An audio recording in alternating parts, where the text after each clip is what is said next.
সুড়ঙ্গ সিনেমাতে একটা খুব ইন্টারেস্টিং প্লট পয়েন্ট ছিল, যেটা পসিবলি হচ্ছে ডিউরেশনের জন্য আসলে কাটতে হয়েছে। এটা হচ্ছে আফরান নিশো যখন সুড়ঙ্গ করতে করতে কোন একটা পর্যায়ে সে সুড়ঙ্গের ভিতরে একটা লাশ পায়।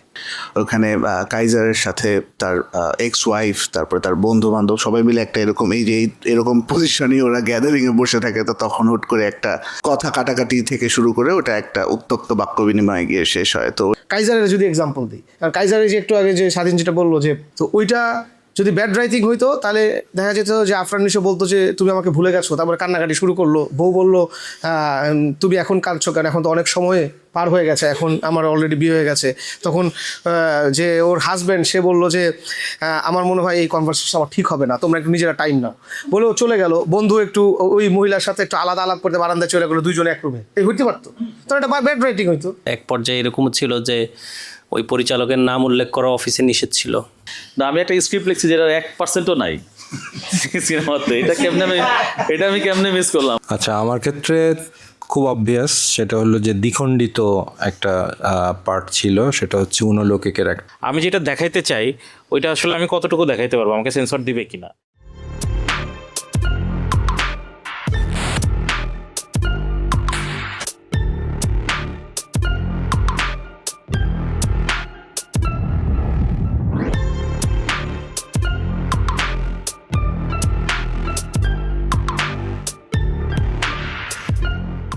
একটা গুড নোটে পডকাস্টটা শুরু করতে চাচ্ছি, পরে আরও ডিপার মোর কমপ্লেক্স টপিকে যাব আমরা।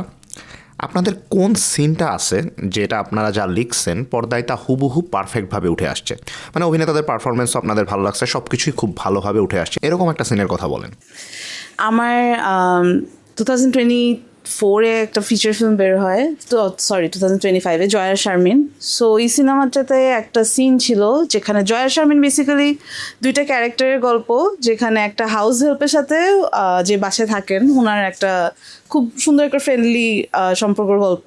সো ওখানে একটা পয়েন্ট থাকে, ওরা কোভিডে দুজন বাসায় থাকে ফর 2-3 মান্থস, তো ওরা স্টাক থাকে, অ্যান্ড আমরা দেখি যে ওদের মধ্যে খুব সুন্দর সম্পর্কই থাকে। বাট একটা পয়েন্টে আস্তে আস্তে seeing all the deaths around them, পুরো ওয়ার্ল্ডে কী হচ্ছে, টেনশন বিল্ড আপ হতে থাকে জাস্ট ভিতরেই। সো একটা পয়েন্টে আমরা পুরো থ্রু আউট, যেহেতু যদি একজন হাউস হেল্প আমরা দেখি যে খুব ভালো মানে খুব ভালো বিহেভিয়ার করে অ্যান্ড অল অফ দ্যাট, দুজন ফ্রেন্ডস, বাট একটা ঝগড়ার মতো হয়, অ্যান্ড যেটা আমাদের জয়া যে ক্যারেক্টারটা থাকে প্লেড বাই জয়া হাসান, এই ঝগড়ার একটা পয়েন্টে শি সেজ সামথিং যেটা আবার ওই রোলগুলোতেই ফিট হয়, যে একজন হাউস হেল্প আর একজন হলো হাউস ওনার বা সামথিং। সো ওই সিনটা আমি অ্যাকচুয়ালি যেভাবে লিখছিলাম, dialogues and all, and like also blocking, যে ওরা হেঁটে সামনে যাচ্ছে, কাবার্ড খুলতেছে, কিছু একটা পাচ্ছে না, ওকে বকা দিচ্ছে। সো ওইটা আমার কাছে মনে হয়েছে যে একদমই আমি যেভাবে লিখছি অ্যান্ড অলসো ইনভিশন করছি, ভিজুয়ালাইজ করছি, ঠিক ওইভাবে আমি যখন সিনটা দেখি যখন সিনেমাতে, it felt exactly the same, the emotion, the way I kind of visualized it, all of it.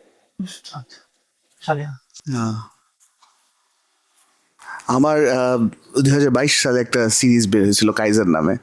তো ওখানে একটা সিন আছে, যারা কাইজার দেখছেন যদি তাদের ভালো লেগে থাকে তাহলে তাদের হয়তো মনে থাকবে যে ওখানে কাইজারের সাথে তার এক্স ওয়াইফ, তারপরে তার বন্ধু বান্ধব সবাই মিলে একটা এরকম পজিশনই ওরা গ্যাদারিংয়ে বসে থাকে। তো তখন হুট করে একটা কথা কাটাকাটি থেকে শুরু করে ওটা একটা উত্তপ্ত বাক্য বিনিময়ে গিয়ে শেষ হয়। তো ওটা আমার যেমন মনে আছে, ওটা আমরা রোজার ঠিক আগে শ্যুট করছিলাম, সবে কদরের রাতে আমি বসে সিনটা লিখছিলাম আর কি। ওটা আমি সবশেষ বেশি সময় ধরে লিখছি, কারণ it was close to my heart, যে প্ল্যানটাই ছিল এরকম যে it has to be emotional, it has to be something different and in terms of detective genre আর কি। ওটা ওখানে থাকার কথা না, একটা খুবই মিসপ্লেসড একটা সিন। সো ওটা কীভাবে মিসপ্লেসড না দেখানো যায় ওই ইন্টেনশন থেকে লেখা ছিল। তো ওটা সিনটা শ্যুট করার সময় আমি বুঝতে পারতেছিলাম যে আসলে যেভাবে ভাবছি সেটার চাইতেও বেটার হচ্ছে, কারণ আসলে ওখানে অ্যাক্টরদের অনেক ইনপুট ছিল, মানে ওনারা যে ইমোশনগুলো নিয়ে আসছেন ওই সিনটার মধ্যে, আফরান নিশো, মোস্তাফিজুর রহমান, ইমরান, আবার বাকি যারা ছিলেন সবাই।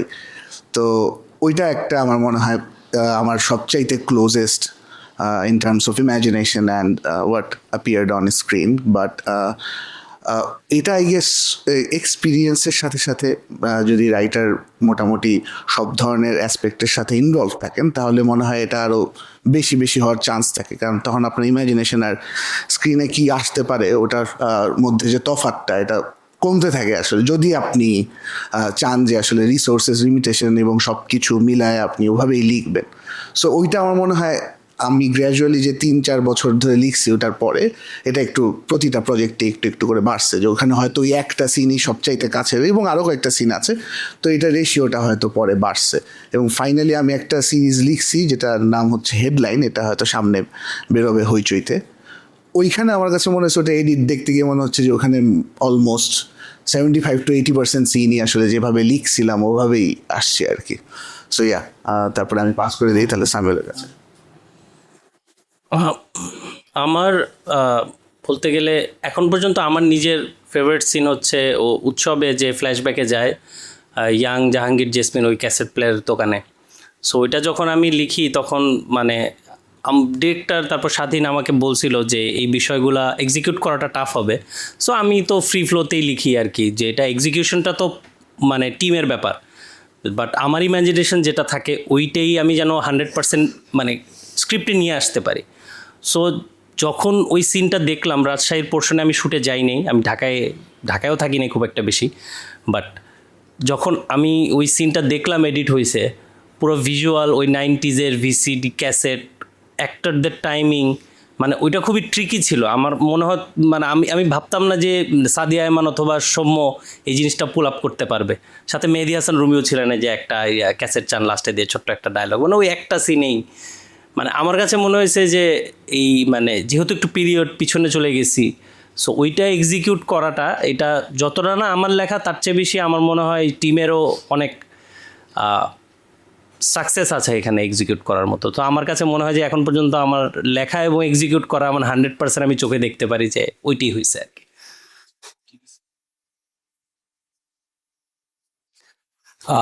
আমার লেখা যেসব প্রজেক্ট আছে তার মধ্যে যদি বলতে হয় 2022-এর দিকে আড়াল নামে আমার একটা লেখা হচ্ছে শর্ট ফিকশনই বলবো, 40 মিনিট 45 মিনিট ফিকশন। সো ওইটার মধ্যে একটা সিন আছে, ওটার একদম শেষের দিকের, আমি যদি একদম লাস্টের একটা সিন বলি, সেখানে মুয়াজ্জিন একটা ক্যারেক্টার আছে, সেটা প্রীতম হাসান অ্যাক্টিং করেছিল। সো সে বিভিন্ন ঘটনায় মানে পুরো জার্নিতে সে অলমোস্ট পাগল প্রায় একটা অবস্থা, তার স্যানিটি ঠিকঠাক নাই। সো সেই লোকটা মাটির মধ্যে, মানে ওখানে ভিজুয়ালটা এরকম ছিল যে সে মাটির মধ্যে ঘুরতেছে এবং কিছু একটা খুঁজতেছে। তো ওই গল্পের মধ্যেই আমরা অন্য একটা পাগল ওই গ্রামের মধ্যে দেখি, গ্রামের মধ্যে ভবঘুরে টাইপের একটা পাগল লোক, তাকে এর আগেও কয়েকবার দেখা যায়। তো সে এসে হচ্ছে এই মুয়াজ্জিন সিদ্দিক যে ক্যারেক্টারটার নাম ছিল, ওকে জিজ্ঞাসা করে যে মানে তুমি কী খুঁজতেছো? তো ওই সিদ্দিক উত্তর দেয় হচ্ছে সত্য, হি সার্চিং ফর ট্রুথ।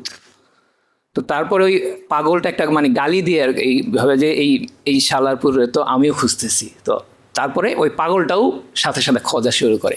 তো এটা খুবই ছোট্ট একটা সিন ছিল, খুব ডায়লগ ভারী কোনো সিন না, কিন্তু এই সিনটা যেভাবে শ্যুট করা হয়েছে বা ফিল্মে যেভাবে আসছে, that was really impactful. So আমার কাছে মনে হয় যে মানে আমি যেভাবে ভাবছিলাম বা যেভাবে চিন্তা করছিলাম সেখান থেকেও খুব ভালোভাবেই এক্সিকিউশন হয়েছে। আর এছাড়াও এর পরবর্তীতে ফরগেট মি নট নামে একটা ওই ফিল্ম লেখা হয়। সো ফরগেট মি নটের ক্ষেত্রে আমার কাছে যেটা মনে হয় যে আমি আর ডিরেক্টর যেহেতু একসাথেই ওই স্ক্রিপ্টটা লিখেছি, স্ক্রিপ্টের প্রায় 80-90% আমার কাছে মনে হয় যে এক্সিকিউশনে অলমোস্ট মানে কাছাকাছি ছিল। সো এই তো। অন্যদের থেকে আমার ব্যাপারটা একটু আলাদা, কারণ আমি নিজে ডিরেক্টর তো অন্যদের জন্যও লিখি, কিন্তু আমি আসলে ডিরেক্ট করতে গেলে আমি চেষ্টা করি স্ক্রিপ্টে বা ইমোশনটা যেটা আছে ওটা ইন্ট্যাক্ট রাখার, অলওয়েজই এটা ট্রাই করি। তো আমার 2টা সিনের কথা মনে পড়তেছে। জাগোবাইতে একটা সিন ছিল হচ্ছে অফিসে উর্দু চালু করা হচ্ছে, তো অফিসে নির্দেশ দেওয়া হয়েছে যে 1 মাসের ভিতরে আপনারা যদি উর্দু না বলতে পারেন তাইলে হয়তো ওখান থেকে বের করে দেওয়া হবে। তো আলটিমেটলি একটা সিন থাকে যে ওরা খেতে বসে বাংলায় কথা বলতেছে, হুট করে বস চলে আসে, বস আসার পরে বলে আপনারা কী কথা বলতেছেন, তখন ওরা বলে যে আমরা উর্দু প্র্যাকটিস করতেছি। তো বলো আচ্ছা ঠিক আছে বলে বস চলে যায়, কিছুক্ষণ পর চেয়ার নিয়ে এসে বসে বলে যে হচ্ছে যে কী প্র্যাকটিস করতেছেন আমি একটু শুনি। সো এই পুরা ড্রামাটা আমি যখন শ্যুট করছি, আমার ইচ্ছা ছিল একটাকে শ্যুট করা, তো আমি আর সুমন হচ্ছে আমরা একটাকে করতে যেয়ে দেখলাম যে অ্যাক্টররা আসলে টোন ধরে রাখতে পারতেছে না। তো আমার কাছে তখন মনে হলো যে না, তাহলে আমরা একটু ব্রেক করে করি, কিন্তু ঝামেলাও আছে সিনটার ভিতরে, যে খাবার তুলে দিচ্ছে যেই পরিমাণ খাচ্ছে, তো অনেকবার টেক আমরা করতে পারবো না। তো কিন্তু অ্যাক্টররা আমাদের ভরসা দিল, চঞ্চল ভাই ছিল, তারপরে হচ্ছে সেতু ভাই ছিলেন, এনারা বললেন যে হচ্ছে যে ভাই আমরা খাবারটা হিসাব করে নিব, সমস্যা নেই। তো পরে যখন মানে অ্যাক্টরদের কাছ থেকে হেল্পটা পেলে যেটা হয় যে আমি যখন শ্যুটটা করলাম এবং এটার মানে এত সুন্দর ব্লকিং হয়েছে, পরে আমি এডিটে বসে যখন এডিট করছি তখন আমার মনে হচ্ছে আমি যা চিন্তা করছি আমি হচ্ছে একটু বেশি পাইছি, আমি কম পাই নাই। এবং ওইটার এবং রুসলান যখন মিউজিক করছে, মিউজিকটার সাসপেন্সটা যখন বিল্ড আপ হয়, বস যখন আবার চেয়ার নিয়ে ঘুরে আসে, ওইটা খুব ইন্ট্রিগিং জায়গায় চলে যায় আর কি। তো ওইটা একটা সিন। আর একটা সিন আমার খুব পছন্দের, সেটা হচ্ছে অগোচরাতে একটা সিন আছে। সিনটা হচ্ছে এরকম যে শুটার, অগোচরের মূল গল্পই তো থাকে যে একটা শুটার হচ্ছে স্পোর্টসে, ওকে হচ্ছে আসলে দাম দেওয়া হয় না, পরে চলে আসে, তখন আন্ডারওয়ার্ল্ডের একজন ওকে গ্র্যাব করে, যে করে ওকে বলে যে হচ্ছে তুই অমুকটা শ্যুট কর। তো ও শ্যুট করে যে বিদুদাকে, আমি স্পয়লার হয়ে যেতে পারে তারপরে বলতেছি, সো বিদুদাকে যে শ্যুট করে ও ইচ্ছা করে বিদুদাকে হাতে গুলি করে, ও বুকে গুলি করে না, কারণ ও তো কিলান না, ও তো প্রথমবারের মতো শ্যুট করছে। তো যেটা হয় যে বিদুদা হচ্ছে এলাকার সবচেয়ে বড় ডন, তো ওকে ডেকে পাঠায় যে তুই আয়। তো বিদুদা আসে, ও আসে দরজায় ঢোকার সময় দেখা যায় লাশ নিয়ে যাচ্ছে আর একজন হচ্ছে রক্ত মুছতেছে। তো এটাকে এর কাছ থেকে অস্ত্র কেনা হয়েছে। সো ওর তো এমনিতেই অবস্থা খারাপ, তো ও তখন ঢুকে ওকে বসায়, ও ভাবে যে এই আমাকে গুলিটা কইরা দিবে এরকম সামথিং। তো আলাপ করতে থাকে, আলাপের টপিক হচ্ছে ও প্রথমে বলে যে বুঝছিস আমাকে তো গুলি করছিল, গুলি একটু এদিক ওদিক হলে গেছিলাম, জাস্ট এই 2 ইঞ্চি। তো যে করছে সে খুব তুক্ষার শুটার। তো এরকম আলাপ করতে করতে হুট করে বলে তোরে কেন ডাকছিস, সেটা তো বলা হলো না, তোর ভাই নাকি তোর মানে বাড়ি দখল দিছে। সো ও মূল আলাপে যায় না, ও সার্কেলে ঘুরে। একটা সময় যে ও হচ্ছে মূল আলাপে যায়, এবং মূল আলাপে যাওয়ার সাথে সাথে ওর একটা অল্টার ইগো আছে, আমি আবার দেখাইছি। ওই অল্টার ইগোটা আবার হচ্ছে পেছন থেকে আয়না থেকে কথা বলে ওঠে যে পালা, এখনই পালা, নাহলে তোরা কিন্তু খাওয়া দিবে। সো অল্টার টিকেটটা যখন কথা বলে ওঠা, আমি চাচ্ছিলাম যে অডিয়েন্স যেন চমকায়, আমি নিজে এডিট করতে যাই, আমি চমকাই গেছি।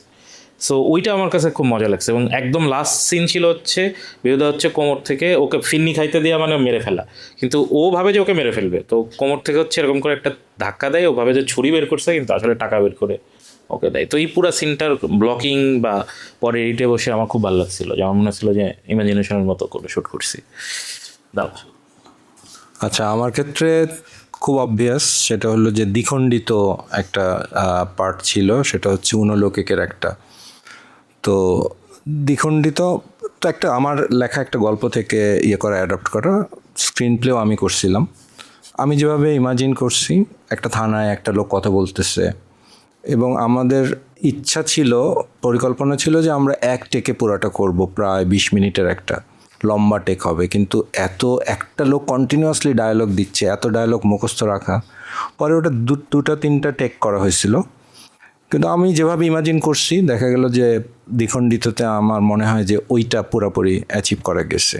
আর একটা হইলো বহু পুরানো, নুরুল আলম আতিক, তার একটা সিরিজ ছিল চিঠি, ওইটাতে দৈরত বলে একটা গল্প ছিল, 2টা লোক দাবা খেলে, তারিক আনাম খান ছিল একটা ক্যারেক্টার।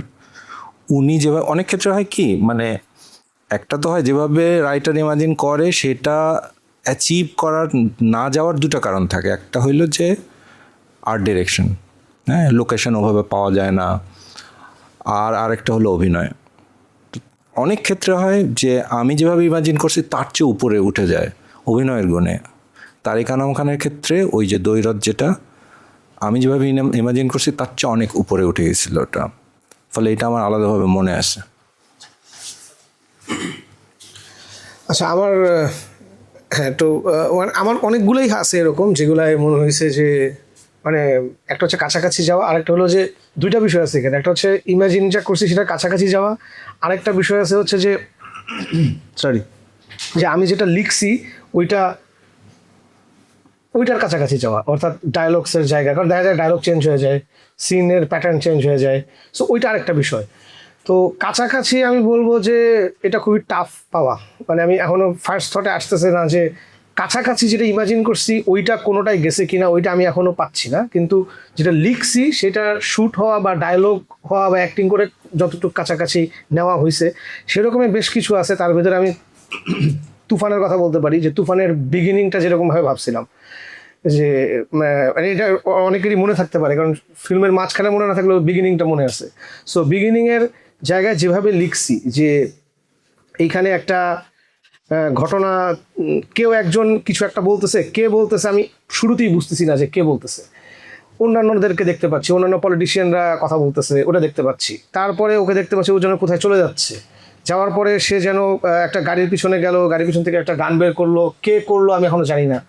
এবং তারপরে যেভাবে যেভাবে আমি লিখছিলাম যে প্রথমে একজন ডানে ঘুরে, মানে দুইজন কথা বলতেছে, হুট করে তাকাবে, তাকে প্রথমে একটা হলওয়ে দেখবো ওর পয়েন্ট অফ ভিউ থেকে, যে হলওয়ে থেকে মনে হচ্ছে কেউ একজন বের হবে। আমি এইভাবেই লিখছি যে মনে হচ্ছে কেউ একজন বের হবে। সো একটা গ্যাপ আছে, 2-3 সেকেন্ডের গ্যাপ। এরপরে শাকিব খান এন্ট্রি নেয় উইথ গান। সো গানটা আগে ঢুকে, ও পরে ঢুকে। সো ঢুকার পরে যখন আমি বুঝছি যে গানটা ঢুকবে, এখানে মিউজিক্যালি এরকম চেঞ্জ হবে, কখন গানের এই ক্লোজ যাবে, মানে এইভাবেই লিখছি। এবং ফার্স্ট সিনটা আমার কাছে মনে হচ্ছে, আমি যখন হলে দেখি যে ফার্স্ট সিনটা মানে বেশ কাছাকাছি যেরকম ভাবছিলাম, এবং হলের রিয়াকশনটা ভালো ছিল, মানে লোকজন যেখানে যেখানে মানে হই করে চিৎকার করে ওঠে। সো ওইটা মনে হচ্ছিলো যে আমি এইরকমই ভাবছিলাম। অ্যান্ড ওইখানে একটা কাট দেওয়া আছে, মানে ও যখন এই গানটা তুলে তখন একটা কাট, এটাও আমি লিখছি যে এটা হচ্ছে কাট। এরপরে আবার শুরু হয় হচ্ছে গুলি, কাট, আবার ওর ফেস কাট। সো এরকম করে যাওয়া। তো এরকম একটা স্পেসিফিক একটা সিনের কথা বললাম, এরকম বেশ কিছু জায়গায় হয়েছে। তাণ্ডবের বলবো যে তাণ্ডব ফিল্মে ওই যে সবাই যখন যে টেলিভিশন স্টেশনে কথা বলে, ওইটা যেমন ডায়লগস হুবহু এটাই ছিল, 1-2-3টা ডায়লগ হয়তো বা একটু ইম্প্রোভাইজেশন হয়েছে, বাট ওটা আলোচনা করে ইম্প্রোভাইজেশন, ওইখানে কোনো ইম্প্রোভাইজেশন হয়নি। এটা আমাদের শ্যুটের আগেই আলোচনা হয়েছে, এই জায়গায় একটু বলবো কিনা বা এটা দিব কিনা, ওইরকম হয়েছে, বাট ওইটা আসছে। আর লাস্ট কথা হচ্ছে ওভারঅল যদি ফিল্মের কথা বলি যে কোন ফিল্ম সবচেয়ে কাছাকাছি গেছে, তাহলে যেটা আমাদের আপকামিং ফিল্ম আন্ধার, এইটা আমি বলবো যে আমরা দুজন মিলে লিখছি। সো মানে এটার স্ক্রিন প্লে, ডায়ালগস, এইটা মানে আই থিঙ্ক আমরা 96% আমরা ওইটাই করছি আর কি, মানে বর্ণনা সহ, ইনফ্যাক্ট ফাইট সিন সহ, মানে আমাদের ফাইট আছে, সো আমরা ফাইট সিন লিখছি, কে কখন মারবে, কে কখন পড়বে, কে কখন হিরো, এবং ওইটাই শ্যুট হয়েছে। ওটা অন্য আলাপ, ওটা অন্য ডিসকাশন, বাট ফাইট সিনও আমরা হচ্ছে লিখে শ্যুট করছি। মানে এখানে একটি ফাইট হবে, হ্যাঁ ফাইট হবে, ও মারা যাবে, ও হবে, এই প্যাটার্নে হয় নাই আর কি, মানে কোনো কিছুই হয় না। সো ফিল্ম হিসেবে সবচেয়ে কাছাকাছি হচ্ছে আন্ধার। আমরা যখন দুঃখ কষ্ট মানে একটু কমার্শিয়াল জনরা থেকে বাইরে বা কমার্শিয়াল জাস্ট মেইন স্ট্রিম কাজের বাইরে যদি ইন্টারেস্টে কিছু করতে যাই, তখন যারা গল্পগুলো বেশিরভাগই খুব দুঃখ কষ্টের গল্প হয়ে যায় আর কি। বাট আমরা যদি বাইরে দেখি, যেমন মেমোরিজ অফ মার্ডার হোক, বা ইভেন আমাদের বিভূতিভূষণের কথাই ধরি, পথের পাঁচালীতে কিন্তু দুঃখের কোনো শেষ নেই, অপরাজিত দুঃখের কোনো শেষ নেই, কিন্তু এরপরও অসংখ্য ফিল গুড মোমেন্ট আছে, অসংখ্য হিউমার আছে। আমাদের ক্ষেত্রে এই জিনিসটা নর্মালি একটু আউট অফ দ্য বক্স কাজ হইলে খালি কান্নাকাটি চলতে থাকে। এইটা রাইটিং এ আমরা এই যে একটা ব্যালেন্স, আমরা যখন কান্নাকাটির সময় চললো, যখন আমরা একটু ফিল গুড মোমেন্ট দিলাম, যখন একটা হিউমার দিলাম, এইগুলোর প্রপার ব্যালেন্স একটু ভিন্নতার কাজ হইলে কম হয়ে গেছে। এটা কেন হয় বা এই ব্যাপারে আপনাদের চিন্তা ভাবনা কি আর কি করলে আবার বেটার হইবে না? এটা কেন হয় আসলে কি বলবো, বাংলাদেশে তো অনেক মেলোড্রামাটিক সিনেমাই ওয়ার্ক করছে অনেক ইয়ার্স ধরে।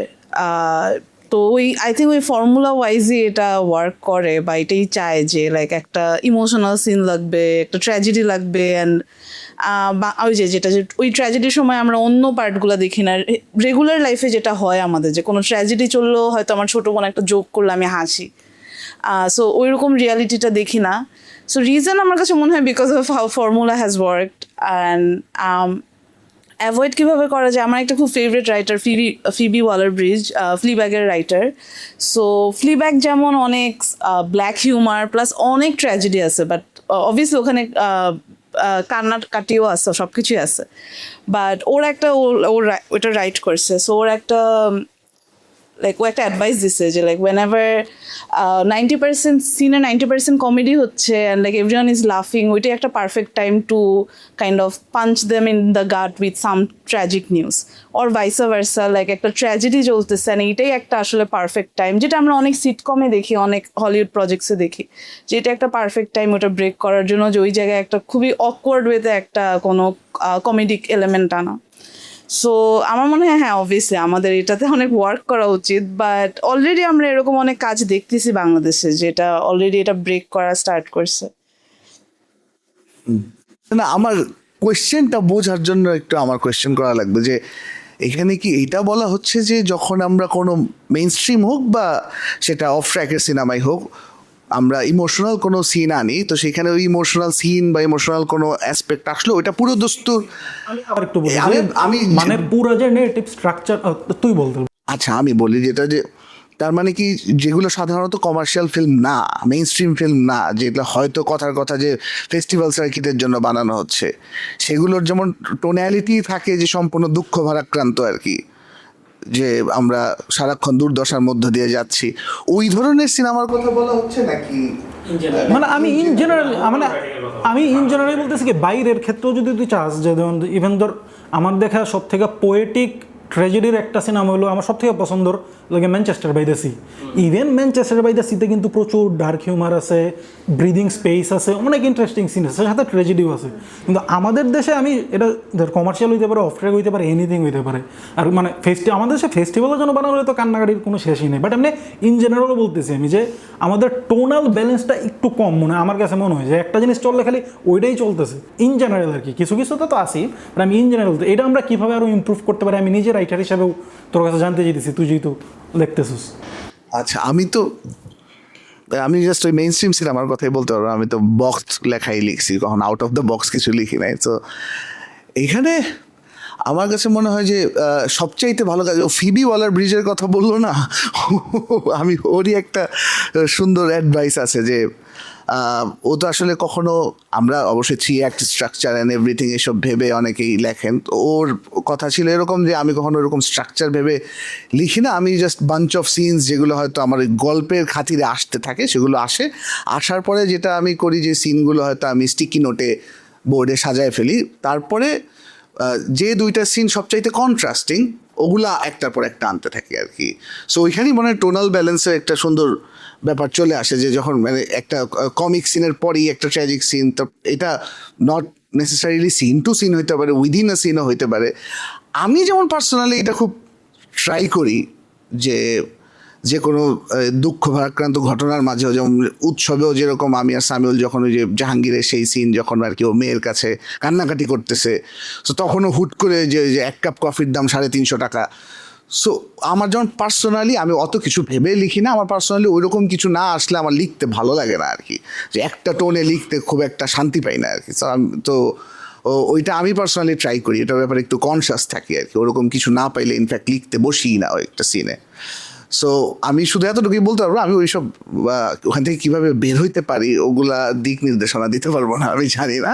আমি জাস্ট হ্যাঁ ন্যাচারালি যেটা ভেতর থেকে আসে ওইটা করে ফেলা আর কি। সো ইনফ্যাক্ট মানে আমাকে যারা চাকরি বাকরি দিয়েছেন আর কি, তানিম ভাই, শাওকির ভাই, অনিম ভাই, ওনারা আমার ওই অ্যাসপেক্টটা পছন্দ করতেন দেখেই আমাকে রাইটার হিসেবে নিয়োগ দিয়েছিলেন, যে তোমার মধ্যে এই জিনিসটা আমাদের খুব ভালো লাগে, যে তুমি অ্যাপারেন্টলি একটা সাসপেন্সফুল মোমেন্ট অথবা ট্র্যাজিক মোমেন্ট বা ড্রামার মধ্যে হুট করে হিউমার ঢুকায় ফেলো আর কি, যেটা আমাদের কাছে মজা লাগে। সো আমরা ওইটাই করতে চাই।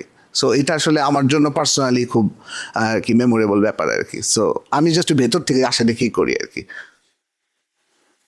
না, আমি কোয়েশ্চেনটা বুঝতে পারছি। যাদের উদাহরণ দিলেন উনি, ওনারা তো অনেক বড় রাইটার, তো ওনাদের আলাদা একটা প্রসেস আছে। আমার কাছে মনে হয় এখানে 2টা জিনিস কাজ করে, যে এই মেলোড্রামার ব্যাপারটা, একটা হচ্ছে আমাদের কালচার, আর সেকেন্ড অফ অল হচ্ছে আমরা ইমোশনকে কিভাবে ভাগ করছি বা ভাঙছি। হ্যাঁ, ইমোশন শুধু একটা হয় না, একটা ইমোশন অনেকভাবে আপনি ভাঙতে পারেন। সো আমরা তখন কি করি, হয় হাই পয়েন্টে যাই, নাহলে একদম প্যাচপ্যাচা বানায় ফেলি। So nothing in between. হ্যাঁ, যে আপনি যে ভেঙে ভেঙে আসবেন একটা ইমোশনাল, যে ম্যানচেস্টার বাই দ্য সি এর কথা বলছেন, ও কিন্তু ভাঙে অনেক পরে, যখন ও যে ওর ওয়াইফের সাথে, এক্স ওয়াইফের সাথে যে ওই সিনটা হয়, ও কী করছিল লাস্টে, ফায়ার হয়ে গেছিল, আগুন লেগে গেছিলো। সো ও কিন্তু শুরু থেকে চাইলে ওই প্যাচপ্যাচা জিনিসটা থাকতে পারতো, কিন্তু সে থ্রু জার্নি বা থ্রু ওর ক্যারেক্টার আরকে ওইটা ভাঙছে। সো আমাদের কাছে এই সমস্যাটা আছে। আর সেকেন্ড অফ অল, আমরা এটাও হয় যে বর্তমান রাইটাররা যেগুলো দেখে বড় হয়েছে ওগুলোও প্যাচপ্যাচাই ছিল। সো আমাদের মাথায় আছে কি ক্লোজ টু দ্যাট সেটা করব। মাঝে মাঝে হয় কি এক্সপিরিয়েন্স আপনি কখনো বা পূর্ব অভিজ্ঞতা কখনো আপনি বদলাইতে পারেন না, ওটা আপনার ব্যাক অফ দ্য মাইন্ড থেকেই যায়। হ্যাঁ, আপনি চাইলে নতুনভাবে চেঞ্জ করতে পারেন। সো আমরা চাইলে এখন রিডিফাইন করতে পারি যে ইমোশনগুলোকে আমরা কীভাবে ডিল করব, বা কোন যার মধ্যে ভারসাম্য রাখবো অথবা ব্যালেন্স রাখবো।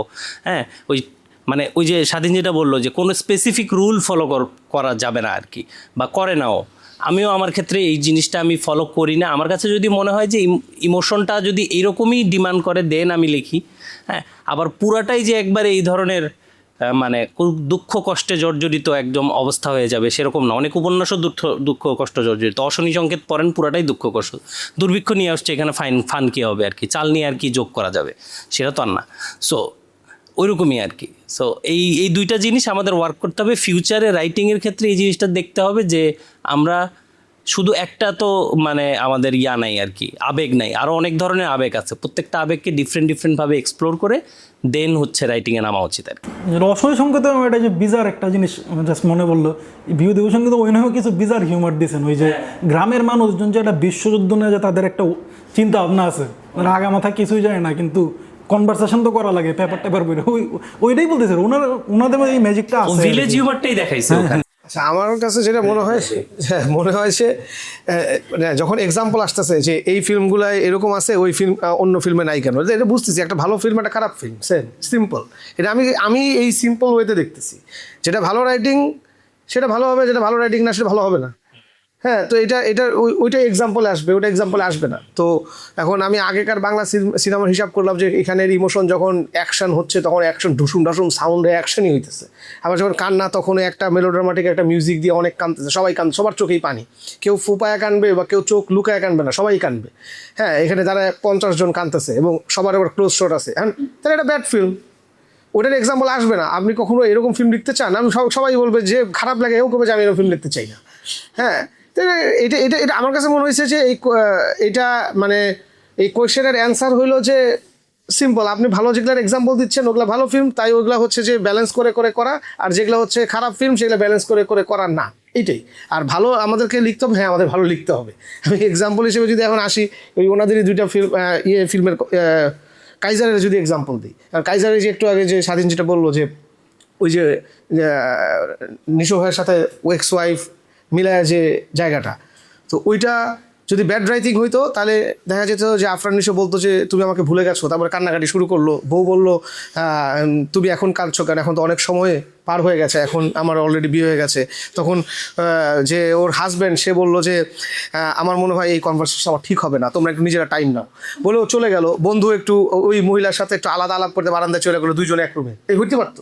তো এটা ব্যাড রাইটিং হইতো, ব্যাড ফিল্ম মেকিং হইতো। তো এটা ভালো হয়েছে কারণ ওখানে ওইটা হয়েছে। সো এটার আর কিছু নাই। আমি যেমন তুফানের নিজের ফিল্মের একটু এক্সাম্পল দিতে হয়। তুফানে ওখানে আসছে যে তুফান বল নিয়ে পুরান ঢাকার এক ডনের সাথে দেখা করতে আসছে কি মিষ্টির ডিব্বা নিয়ে, তো এটা লেখছে যে মিষ্টির ডিব্বা নিয়ে আসছে। আসে শুরুতেই দেখলাম যে ডন কাকে যেন ওর ঘুমের ডিস্টার্ব বলে মেরে ফেললো। হ্যাঁ, হেভি একটা ডার্ক সিচুয়েশন। তারপরে ও আসলো, আর এটা আবার যে মারছে সেও কোনো কমেডিয়ান না, মানে যে অ্যাক্টিং করছে সিরিয়াস অ্যাক্টিং। তো এরপরে তুফান টিম নিয়ে আসলো, আইসা বললো যে মানে ও আবার ওই ডন আবার তুফানকে বলতেছে যে শুনলাম তুই খুব ভালো করতেছিস এসেই, তো বললো যে জি বস, আর আপনার সঙ্গে আতাত করার জন্য আমি মিষ্টি নিয়ে আসছি। সো ওরা মিষ্টি খাইছে, হেভি হ্যাপি মোমেন্ট, মিষ্টি খাইলো, ওরা গান গিফট করলো। এরপরে কিছু কমে দিয়ে সবগুলো মরে দিতেছে। তো তুফান, আমি বুঝলাম যে ইট ওয়াজ এ প্ল্যান। তুফান বের হয়ে আসতেছে, হুট করে দেখে একজন বসে আছে, কয় কিরে তুই মিষ্টি খাস নাই? পুরো এখানে কিন্তু খুনাখুনির পরে বলছে কিরে তুই মিষ্টি খাস নাই? কয় না আমার ডায়াবেটিস। হ্যাঁ, কয় যে কখন থেকে ডায়াবেটিস? কয় আপনি যখন মিষ্টি নিয়ে ঢুকছেন তখন। এখন এটা যদি না দিতাম তো কী হইতো? ও গান নিল, সবাইটা মরছে সব, মরছে বস, আরেকটা গুলি করে দেখ দিলাম, বাস চল, হয়তো এটা এরকম হইতো। আর যখন আমি ওটা ঢুকাই দিলাম তখন এটার ভিতরে একটু মানুষের মুখে হাসি আসলো। সো এইটা আসলে প্ল্যান অ্যান্ড এইটাই যে কোনটা ভালো হবে কোনটা খারাপ হবে, এই যে আমি কাইজারের এক্সাম্পল দিলাম, ওইটা হইলে খারাপ হইতো, এটা হলে ভালো হবে। সো আমাদের কী করা উচিত, আমাদের ভালো করে লেখা উচিত। আর ডিরেক্টরদের কী করা উচিত, ডিরেক্টরদের ভালো করে জিনিসটাকে শ্যুট করা উচিত এবং পারফর্মারদের অ্যাক্টিং করা উচিত, মানে সুন্দর অ্যাক্টিং করা উচিত। নিশ্চয় ওই যে আমার বারবার ওই কাইজারের কথাটা মনে আসতেছে, আমার দেখা মানে best web series Kaiser. So এইখানে নিশো ভাই যখন কথা বলতেছে চোখ দিয়ে পানি বেরোতেছে, এখানে তাকে বলা হয়েছে ভাই আপনি কিন্তু কাঁদবেন, হ্যাঁ ওনার চোখে ইয়া দাও, এরকম কিছু হয় নাই, এটা চলে আসছে, এটাই তো আমার কাছে শর্ট কথা এটাই। ভাই বলেন। একটা হলো মেলোড্রামা কিন্তু ডিফাইন করা একটু কঠিন আছে। এই যে এই উদাহরণটা আসছে যে পথের পাঁচালী, যদি বিভূতিভূষণ বেঁচে থাকতো পথের পাঁচালী যখন বানানো হয়, বিভূতিভূষণের এটা মনে হয়তো আমি নিশ্চিত যে এটা অতি মেলোড্রামাটিক একটা উপস্থাপন তার উপন্যাসে। দেখেন পথের পাঁচালীতে সবচেয়ে ইমোশনাল সিন কোনটা, যে অপুর বাবা হরিহর আসছে দুর্গার জন্য একটা শাড়ি কিনে মেলা থেকে এবং শাড়িটা দিচ্ছে, এটা কিন্তু উপন্যাসে নাই। তারপরে আরেকটা ইমোশনাল জায়গা হইলো যে ইন্দুর ঠাকুরনের মৃত্যু। ইন্দুর ঠাকুরের মৃত্যু কিন্তু ওভাবে ঘটেনি, এমনকি অপুর জন্মের আগে ইন্দুর ঠাকুরন মারা গেছে, কিন্তু আমরা দেখতেছি অপু দেখতেছে ইন্দুর ঠাকুরনের মৃত্যু এবং মৃত্যুটা অন্যভাবে হয়েছে। ফলে যদি বিভূতিভূষণ দেখতো তাহলে তার মনে হয়তো যে এত মেলোড্রামাটিক করে ফেলছে তার উপন্যাস, কিন্তু আমরা তো এটা মেলোড্রামাটিক হিসেবে দেখি না পথের পাঁচালী। তো ডিফাইন করবেন কিভাবে, কে বলবেন না? আচ্ছা আমি একটা ছোটো জিনিস বলি, এই যে দাদা যেটা বললেন, আমি মেইনলি আমার কথা তিনজন বলে দিয়েছে, সামিউল বলে দিয়েছে, দাদা বলছেন, আর হচ্ছে আদনান ভাই বলে দিয়েছেন। তো যেটা বললেন ওইটাই আসলে মেইন জিনিস, যে আমরা আসলে ইমোশনটাকে ভাগ করতে পারি না, যে কোথায় এসে কোথায় ল্যান্ড হবে। আর মেলোড্রামাটা আসলে ডিফাইন করা যায় না, এটা আসলে কি একজন মেলোড্রামা হিসেবে দেখে, একজন দেখে না। কারণ আমি যদি উপসংসারের কথা বলি, যে যখন ওর ওয়াইফের মৃত্যু সংবাদ এসে দিচ্ছে তখন ঠাস করে চর মেরে বসে, এটা নিয়ে প্রচুর সমালোচনা হয়েছে ওই সময়, এটা মেলোড্রামা, বাট এখন দেখতে গেলে আমার কাছে মেলোড্রামা লাগে না। তো ওইটা আসলে ওইভাবে ডিফাইন করাটা টাফ। আর গুড রাইটিং ব্যাড রাইটিং এটা আসলে সবসময় যে রাইটারের উপর ডিপেন্ড করে, নট নেসেসারিলি ডিরেক্টর কীভাবে শ্যুট করছে, কীভাবে পারফর্ম করতেছে, এটার উপরে ডিপেন্ড করে। আর আমার কাছে যেটা মনে হলো, যে আমি যে শুনে বললাম যেটা, যে আদনান ভাইয়ের সাথে আমার ওইটাই ইয়ে হচ্ছিলো, যে ওনার পছন্দের সিন হচ্ছে যে প্রথমে তুফান, আমার পছন্দের ছিল মিষ্টি খাওয়া। তো আমি যেটা দেখলাম, যে আমি যেইগুলোকে গুড রাইটিং হিসেবে কাউন্ট করছি বা সিনগুলো আমার পছন্দ, সবাই ওই সিনগুলোর কথাই বলতেছে। সো এইটা আসলে আমার মনে হয় যে গুড রাইটিং আসলে দেখা যায় স্ক্রিনে, এইটা আসলে আলাদা করে রাইটিংটা চোখে পড়ে না, সিনটা চোখে পড়ে, যে সিনটা ওয়ার্ক করে গেছে, এবং সিনটা আলাদা করেও চোখে পড়ে না। সিনেমা দেখে বের হওয়ার পর বা কোনো সিরিজ দেখে বের হওয়ার পর আমার মাথায় সিনটা থেকে যায়, এটা গুড রাইটিং। একটা জিনিস খালি আমি মানে অলরেডি তো সবাই সব কিছু বলছে, আমি শুধু ছোট একটা জিনিসই অ্যাড করি, যে যেটা কনভারসেশন হচ্ছিল, যে আমাদের ফিল্মে মানে মেলোড্রামা বলি বা যে অ্যাঙ্গেলে বলি বা অনেক কান্নাকাটি জায়গা থেকে, মানে আমি যদি মানে ওয়েস্টার্ন পিওভিতে চিন্তা করি, আসলেই অনেক কান্নাকাটি, কিন্তু বাস্তবে তো আমরা অনেক কাঁদি। বাঙালি কিন্তু আসলেই অনেক কান্নাকাটি করে, ভ্যা করে যে কোনো সিচুয়েশনে আমরা কান্নাকাটি করি, যেটা করে না মানে আপনি ওয়েস্টার্ন ইয়াতে চিন্তাগুলো দেখবেন যে নিজের বাবা মা মারা গেছে তাও ছেলেমেয়েরা হয়তো কাঁদতেছে না, বা তাদের কান্নাটাকে তারা সংবরণ করাটা তাদের ন্যাচারালি তাদের সোসাইটির মধ্যে অনেক বেশি কমন, যেটা আমাদের ক্ষেত্রে কমন না। যেমন আমি রিসেন্টলি হচ্ছে ওই যে এটা আমাদেরই গল্প, যেই সিরিয়ালটা যেটা চলতেছিল ওইটার লাস্ট এপিসোডে, আপনি যদি লাস্ট এপিসোডে দেখেন, সবাই 3 ছেলে মেয়ে মিলে হচ্ছে ভ্যা করে কাঁদতেছে, বাট সেটা কিন্তু সবাই পছন্দ করতেছে। সো মানে জাতি হিসেবে আমরা কান্নাকাটির মধ্যেও আমাদের এক ধরনের মানে আমাদের কালচারই আছে, তো এটা সো হ্যাঁ, সো কান্নাকাটিটা আসলে সমস্যা না, যে সব জায়গায় কেন কান্নাকাটি হচ্ছে। তবে হ্যাঁ, ব্যালেন্স আমরা কিভাবে করতেছি এজ এ রাইটার বা এজ এ ডিরেক্টর, সেটা ইম্পর্টেন্ট, সেটা অবশ্যই দেখতে হবে। আরেকটা জিনিস আমি একটু ছোট্ট করে অ্যাড করি, সেটা হচ্ছে আমরা কিন্তু ও কোশ্চেনটা কিন্তু সুন্দর, কেন আমি বলতেছি, আমরা কিন্তু অ্যাজ এ হিউম্যান বিং আমরা ওইভাবে তৈরি হয় নাই যে 3 দিন 4 দিন ধরে আমি শুধু কাঁদতেছি। আমরা মানুষ হিসেবে আমরা কিন্তু দুঃখ অনেক বেশি সময় ধরে নিতে পারি না, কন্টেইন করতে পারি না, আমরা খুব সাথে সাথে ওইটা থেকে সরে যাওয়ার ট্রাই করি, সাবকনসিয়াস মাইন্ডেই এটা অলওয়েজ আমরা এটা ট্রাই করি।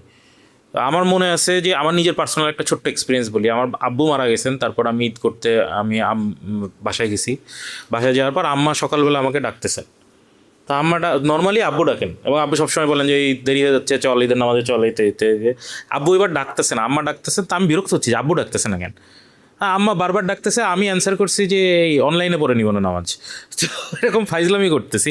হুট করে আমাকে ইমোশনটা স্ট্রাইক করছে যে আব্বু তো নাই, আমি কিন্তু তখন চিন্তা করি নাই। তো তখন আমি যখন উঠছি তখন এই জিনিসটা হচ্ছে আমি দেখছি যে ভালো রাইটাররা যেটা করে আপনাকে হিউমারের বা কোনো একটা ইমোশনের পিকে নিয়ে যে আপনাকে সবসময় হয় হিউমারের বাড়ি দেয় অথবা ট্র্যাজেডির বাড়ি দেয়। সো এই পিকে নিয়ে যাওয়ার এই সিচুয়েশন বিল্ড আপটা আসলে ভালো রাইটিং তৈরি করে, আমার কাছে তাই মনে হয়। আমি একটা কিছু বলতে চাই, মনে সেটা হলো যে মানে ওই যে ওনার বাবা মারার এক্সপিরিয়েন্স বলতেছিল, আমারও রিসেন্ট বাবা মারা গেছে, তো আমার 99-এ মা মারা গেছে। তো আমি দুইটাই হিসাব করে আমি এখানে কথা বলতাম যে আম্মুকে হচ্ছে কবর দেওয়ার পরের কাজটা আমি কী করছি, আমি তখন ক্লাস 6 বা 7-এ পড়ি। তো কী করছি, কাজটা হচ্ছে যে ক্রিকেট খেলছি ওই গ্রামে, মানে নানা বাড়ির গ্রামে কবর দেওয়া হয়েছে। তো তারপরে আমি ক্রিকেট খেলছি। সো ক্রিকেট খেলছি কারণ আমার মামা খালারাও আমাকে উৎসাহিত করতেছিল যে খেলো, বিকজ তারাও চাইতেছে যে আমি এখান থেকে বের হই। মানে ক্লাস 6-7-এর একটা বাচ্চার মা মারা গেছে, তো এখন এটা কী করবে। তো আমি ক্রিকেট খেলছি। সো এখন সিনেমায় যখন আমি এটা যাবো, আমি আরেকটা জিনিসও বলি যে বাবা যখন মারা গেছে, আমার বাবা মারা গেছে লাস্ট উইকে, হ্যাঁ ফ্রাইডেতে। এটা কি এটা ফ্রাইডে না স্যাটারডে, হ্যাঁ এটা স্যাটারডে, মানে আগের ফ্রাইডেতে মারা গেছে। সো আমি আগের রাতে হসপিটালে ছিলাম এবং তারপরে আমি ওখান থেকে আমরা দাদার গ্রামের বাড়িতে যাই হচ্ছে দাফন করছি। সো এই যে মাইক্রোবাস জার্নি, এখানে আমরা কয়েকজন চাচা ফুপু আমি আমরা সবাই মিলে মাইক্রোবাসে করে যাচ্ছিলাম। তো যাইতে আমাদের টোটাল 4 আওয়ার্স মতো লাগছে। আমরা কি 4 আওয়ার্স কামতে গেছি? চাইনি, আমরা এর ভিতরে খাই নেই, আমরা খাইছি।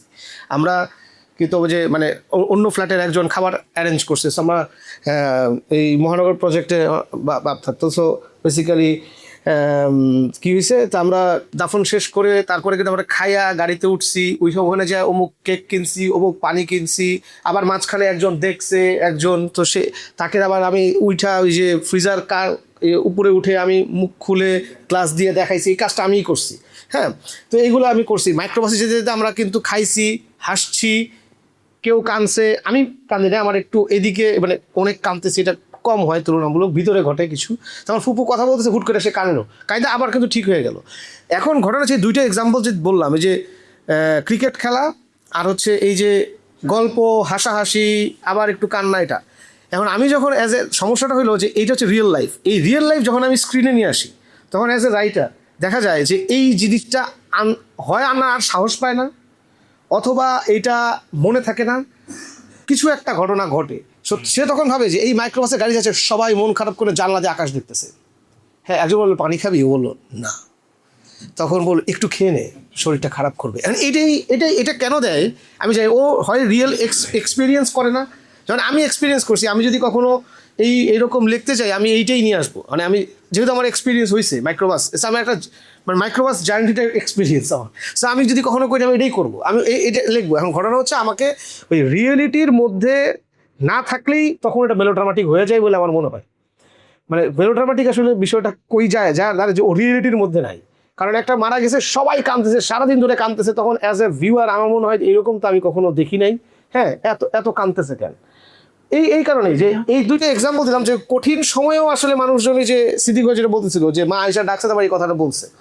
ইনফ্যাক্ট আমি সরি আরেকটা সময় নিতেছি। সো আমি হসপিটালে ছিলাম বাবা মারা যাওয়ার সময়। এরপরে আমি যখন বুঝতেছি যে আচ্ছা মারা গেছে, এখন আমাদেরকে পরের স্টেপে যাইতে হবে, ধোয়াইতে হবে, তাকে নিয়ে যেতে হবে। তো আমি সারা রাত যেহেতু হসপিটালে ছিলাম, আমাকে ফ্রেশ হইতে হবে, সো মানে গোসল করতে হবে, ব্রাশ করতে হবে, ড্রেস চেঞ্জ করতে হবে। তো আমি বাসায় গেলাম, বাসায় কেউ নাই। সো এখন বাসায় আমি বাপের রুম দেখতেছি, আমি একটু রুমে দাঁড়ায় আমি আবার ওয়াশরুমে রেডি হয়ে তাড়াতাড়ি বের হয়ে গেলাম। এখন ফিল্মে যদি এখানে কেউ চিন্তা করে যে এখানে যে বাবার বালিশটা ধরে শুয়ে পড়লো, তখন আমি বলছি এটা খারাপ, কেউ করতেও পারে, কিন্তু রিয়েলিটির মধ্যে থেকে যখন এই জিনিসটা হবে তখন এটা পারফেকশনের দিকে যাবে। আর যখন আমি এই ইমাজিনেশন থেকে আনবো যে যেহেতু বাবার রুমে গেছে, ও ওইখানে ফিট খেয়ে পড়ে গেল, এটা রিয়েলিটি নাও হতে পারে, তখনই এটা মেলোড্রামাটিক বিষয়গুলো হতে থাকবে। এটাই এই জন্যই আমরা ওটা কানেক্ট করতে পারি না। আগেকার বাংলা অনেক ফিল্মে মানে অসাধারণ ফিল্ম তো আছেই, আমি কিছু স্পেসিফিক যেগুলো ঝামেলা আছে সেগুলো হলেও যে আমি এটা কালেক্ট করতে পারি না, বিকজ এটা রিয়েল লাইফে এরকমভাবে হয় না। খুব সিম্পল যে আমাদের যত স্কুল কলেজ ইউনিভার্সিটির গল্পগুলো আগে হইতো বাংলা ফিল্মে, শর্ট স্কার্ট পরে চলে যাচ্ছে, আমার শর্ট স্কার্ট নিয়ে আমার কোনো প্রবলেম নাই, বা নায়কের বুক খোলা জ্যাকেট নিয়ে আমার প্রবলেম নাই। প্রবলেম হলো ও কোথায় এটা অ্যাপ্লাই করতেছে। এই স্কার্ট বা এই শার্ট এইরকম জ্যাকেট পরে গরমের মধ্যে বাইক নিয়ে কেউ আসলে ক্লাসরুমে ঢুকে যাচ্ছে কিনা, কিংবা আদৌ কোনো বাংলাদেশের কোনো কোর্টে গাড়ি ভেঙে দেয়াল ভেঙে অনার আমার কথা আছে, এরকম করে আসলে সম্ভব কিনা এটা কোনোদিন নাই। যখনই এটা নাই, আর যখনই এটা আমি আমার ইমাজিনেশন থেকে কল্পনা করি যে কোর্টরুমে দেয়াল ভেঙে গাড়ি নিয়ে ঢুকে যেতে পারে, হ্যাঁ যা বলার এজলাসে এসে বলুন, এটা কোনোদিন কোর্টে হয় না। সো দ্যাট তখন পুরো উকিল সমাজ এবং যারা যারা ফেস করছে তারা বলতেছে এটা তো হয়ই নাই, তখন এটা মেলোড্রামাটিক হয়ে যাচ্ছে, অবাস্তব হয়ে যাচ্ছে এটাই। সো ওই শুল ছবিটার কথা আপনাদের মনে আছে? শুল ছবিতে যেটা কোর্টরুমের কথা বললো, শুল ছবিটা খুবই রিয়েলিস্টিক একটা ছবি, কিন্তু এর এন্ডিংটা অতি মেলোড্রামাটিক। কোর্টরুমে গিয়ে পার্লামেন্টে উদ্ভট একটা কাণ্ড করে। হ্যাঁ, কিন্তু ডিরেক্টর এখন কিভাবে দেখে? ক্রিয়েটিভ ফ্রিডম নিয়ে আমার একটা প্রশ্ন, যে ক্রিয়েটিভ ফ্রিডমের ব্যাপারটা কি এখন আপনারা তো ধরুন অনেকেই অনেক ডিরেক্টরদের সাথে কাজ করছেন, কেউ বা একজনের সাথে কাজ করছেন, ক্রিয়েটিভ ফ্রিডম কি আপনারা এখন অনেস্টলি পাইতেছেন যে আমি যেটা ভাবতেছি হুবহু এটা লিখতে পারতেছি, ওইভাবে আমার পুরা থটটাকে চেঞ্জ করা হইতেছে না? এটা কি ডিরেক্টর টু ডিরেক্টর চেঞ্জ হয়, বা এখন ইন্ডাস্ট্রিতে কারেন্টলি কী অবস্থা, মানে রাইটাররা যেটা চায় এক্সাক্টলি যেটা চায় ওটাকে লিখতে পারতেছে না, মোটামুটি থট অনেকটাই first draft, second draft, third draft, fourth draft থেকে চেঞ্জ হয়ে যেতেছে? ইন জেনারেল আপনাদের এক্সপিরিয়েন্স থেকে যদি বলেন। ক্রিয়েটিভ ফ্রিডম তুমি যেটা কোশ্চেন করলো, এটা তো একটা অদ্ভুত কোশ্চেন। ডিরেক্টরের ক্রিয়েটিভ ফ্রিডম আমাকে দিচ্ছে কিনা, আর একটা হচ্ছে দেশ আমাকে ক্রিয়েটিভ ফ্রিডম দিচ্ছে কিনা। দুইটা তো দুই দিকে, কারণ আমি যেটা দেখাইতে চাই ওইটা আসলে আমি কতটুকু দেখাইতে পারবো, আমাকে সেন্সর দিবে কিনা, আমি প্রথমেই নিজেকে সেলফ সেন্সর করে ফেলতেছি। সো এই জায়গায় ক্রিয়েটিভ ফ্রিডম তো আসলে হ্যাম্পার হইতেছেই, অলওয়েজ হইতেছে। আমি যে ধরনের সিনেমা বানাইতে চাই, আমাকে ধর্ম আটকাচ্ছে, আমাকে পার্টি আটকাচ্ছে, যে আমি এই পার্টির বিরুদ্ধে বলতে পারবো না, বা এই পার্টি যেটা উচ্চারণ করা নিষেধ ওইটা আমি সিনেমায় রাখতে পারবো না, সেন্সর পাবো না, তাহলে এরকম অনেক কিছু আছে। তা ওইটা বাদেও আমরা যদি নিজের কাজের ক্ষেত্রে বলি, ওইটা নিজেকে কিন্তু আমরা সেলফ সেন্সর অলরেডি করে ফেলি, কারণ আমরা অনেক জায়গায় কম্প্রোমাইজ করি। তো ওই কম্প্রোমাইজটা আমার মনে হয় যে সবাই কম বেশি করে, কারণ উপায় নেই। আমি যদি এই মিডিয়ামে কাজ করতে চাই, আমি যদি আমার সিনেমা রিলিজ করতে চাই, তাহলে এগুলোকে আমাকে মানতে হবে। এছাড়া অথবা আরেকটা যেটা হইতে পারে, আমরা যেটা করছিলাম জাগোবাইয়ের সময়, যে আমরা ডিজিটাল সিকিউরিটি অ্যাক্টকে কোশ্চেন করছিলাম হচ্ছে দিয়ে লাইট ক্যামেরা অবজেকশন দিয়ে। সো ওইটাকে আমরা মেটাফরিক্যালি বলছি যে জয়টা এন গেছে, এই করছে, আমি আর সোহান অনেক দিন বসছি, আমরা ডায়লগে অনেক কাজ করছি, সো কীভাবে আসবে ওইগুলোই করছি। তো আমার মনে হয় যে ওই জায়গাগুলা ওইটা আসলে আর্টিস্ট আসলে কোনো একটা ওয়ে বের করে ফেলো এটা বলার জন্য। আমার কাছে সবসময় মনে হয় যে এটার কোনো না কোনো ওয়ে আছে, যে আমি যেটা বলতে আমাকে দিচ্ছে না, যেটাই করতে হচ্ছে না, কিন্তু এক ধরনের সেলফ সেন্সরশিপ আমাদের প্রত্যেকেরই আছে। আমার মনে হয় না যে এটা অস্বীকার করাটা যায়। আর ডিরেক্টরের ব্যাপারটা যেটা হচ্ছে, প্রথম দিকে হ্যাঁ আমাকে অনেক কম্প্রোমাইজ করতে হয়েছে, কারণ প্রথম দিকে তো আমার ওই ভয়েসটা ছিল না, আমি যে ভালো লিখতে পারি এটাও তো আসলে লোকজন জানতো না। এখন মনে হয় না আমাকে ডিরেক্টররা ওইভাবে কোনো কিছুই করে না। তবে একটা জিনিস ট্রু, প্রত্যেকটা রাইটারই এটা মাথায় রাখে যে জিনিসটা আমি বানাচ্ছি না, আমার কথাটা আলাদা। আমি তো অন্যদের জন্যও লিখি, নিজের জন্যও লিখি, নিজের ক্ষেত্রে ব্যাপারটা আলাদা, কিন্তু অন্যদের জন্য যখন লিখি তখন আমি সবসময় এটা কেয়ার করি যে এই ডিরেক্টর আসলে, আমি ডিরেক্টরের সাথে লেখার আগে অনেকদিন বসি, আড্ডা দিই, আমি তার কাছে গল্পটা শুনি, বা আমি কি ভাবতেছি তার সাথে শেয়ার করি।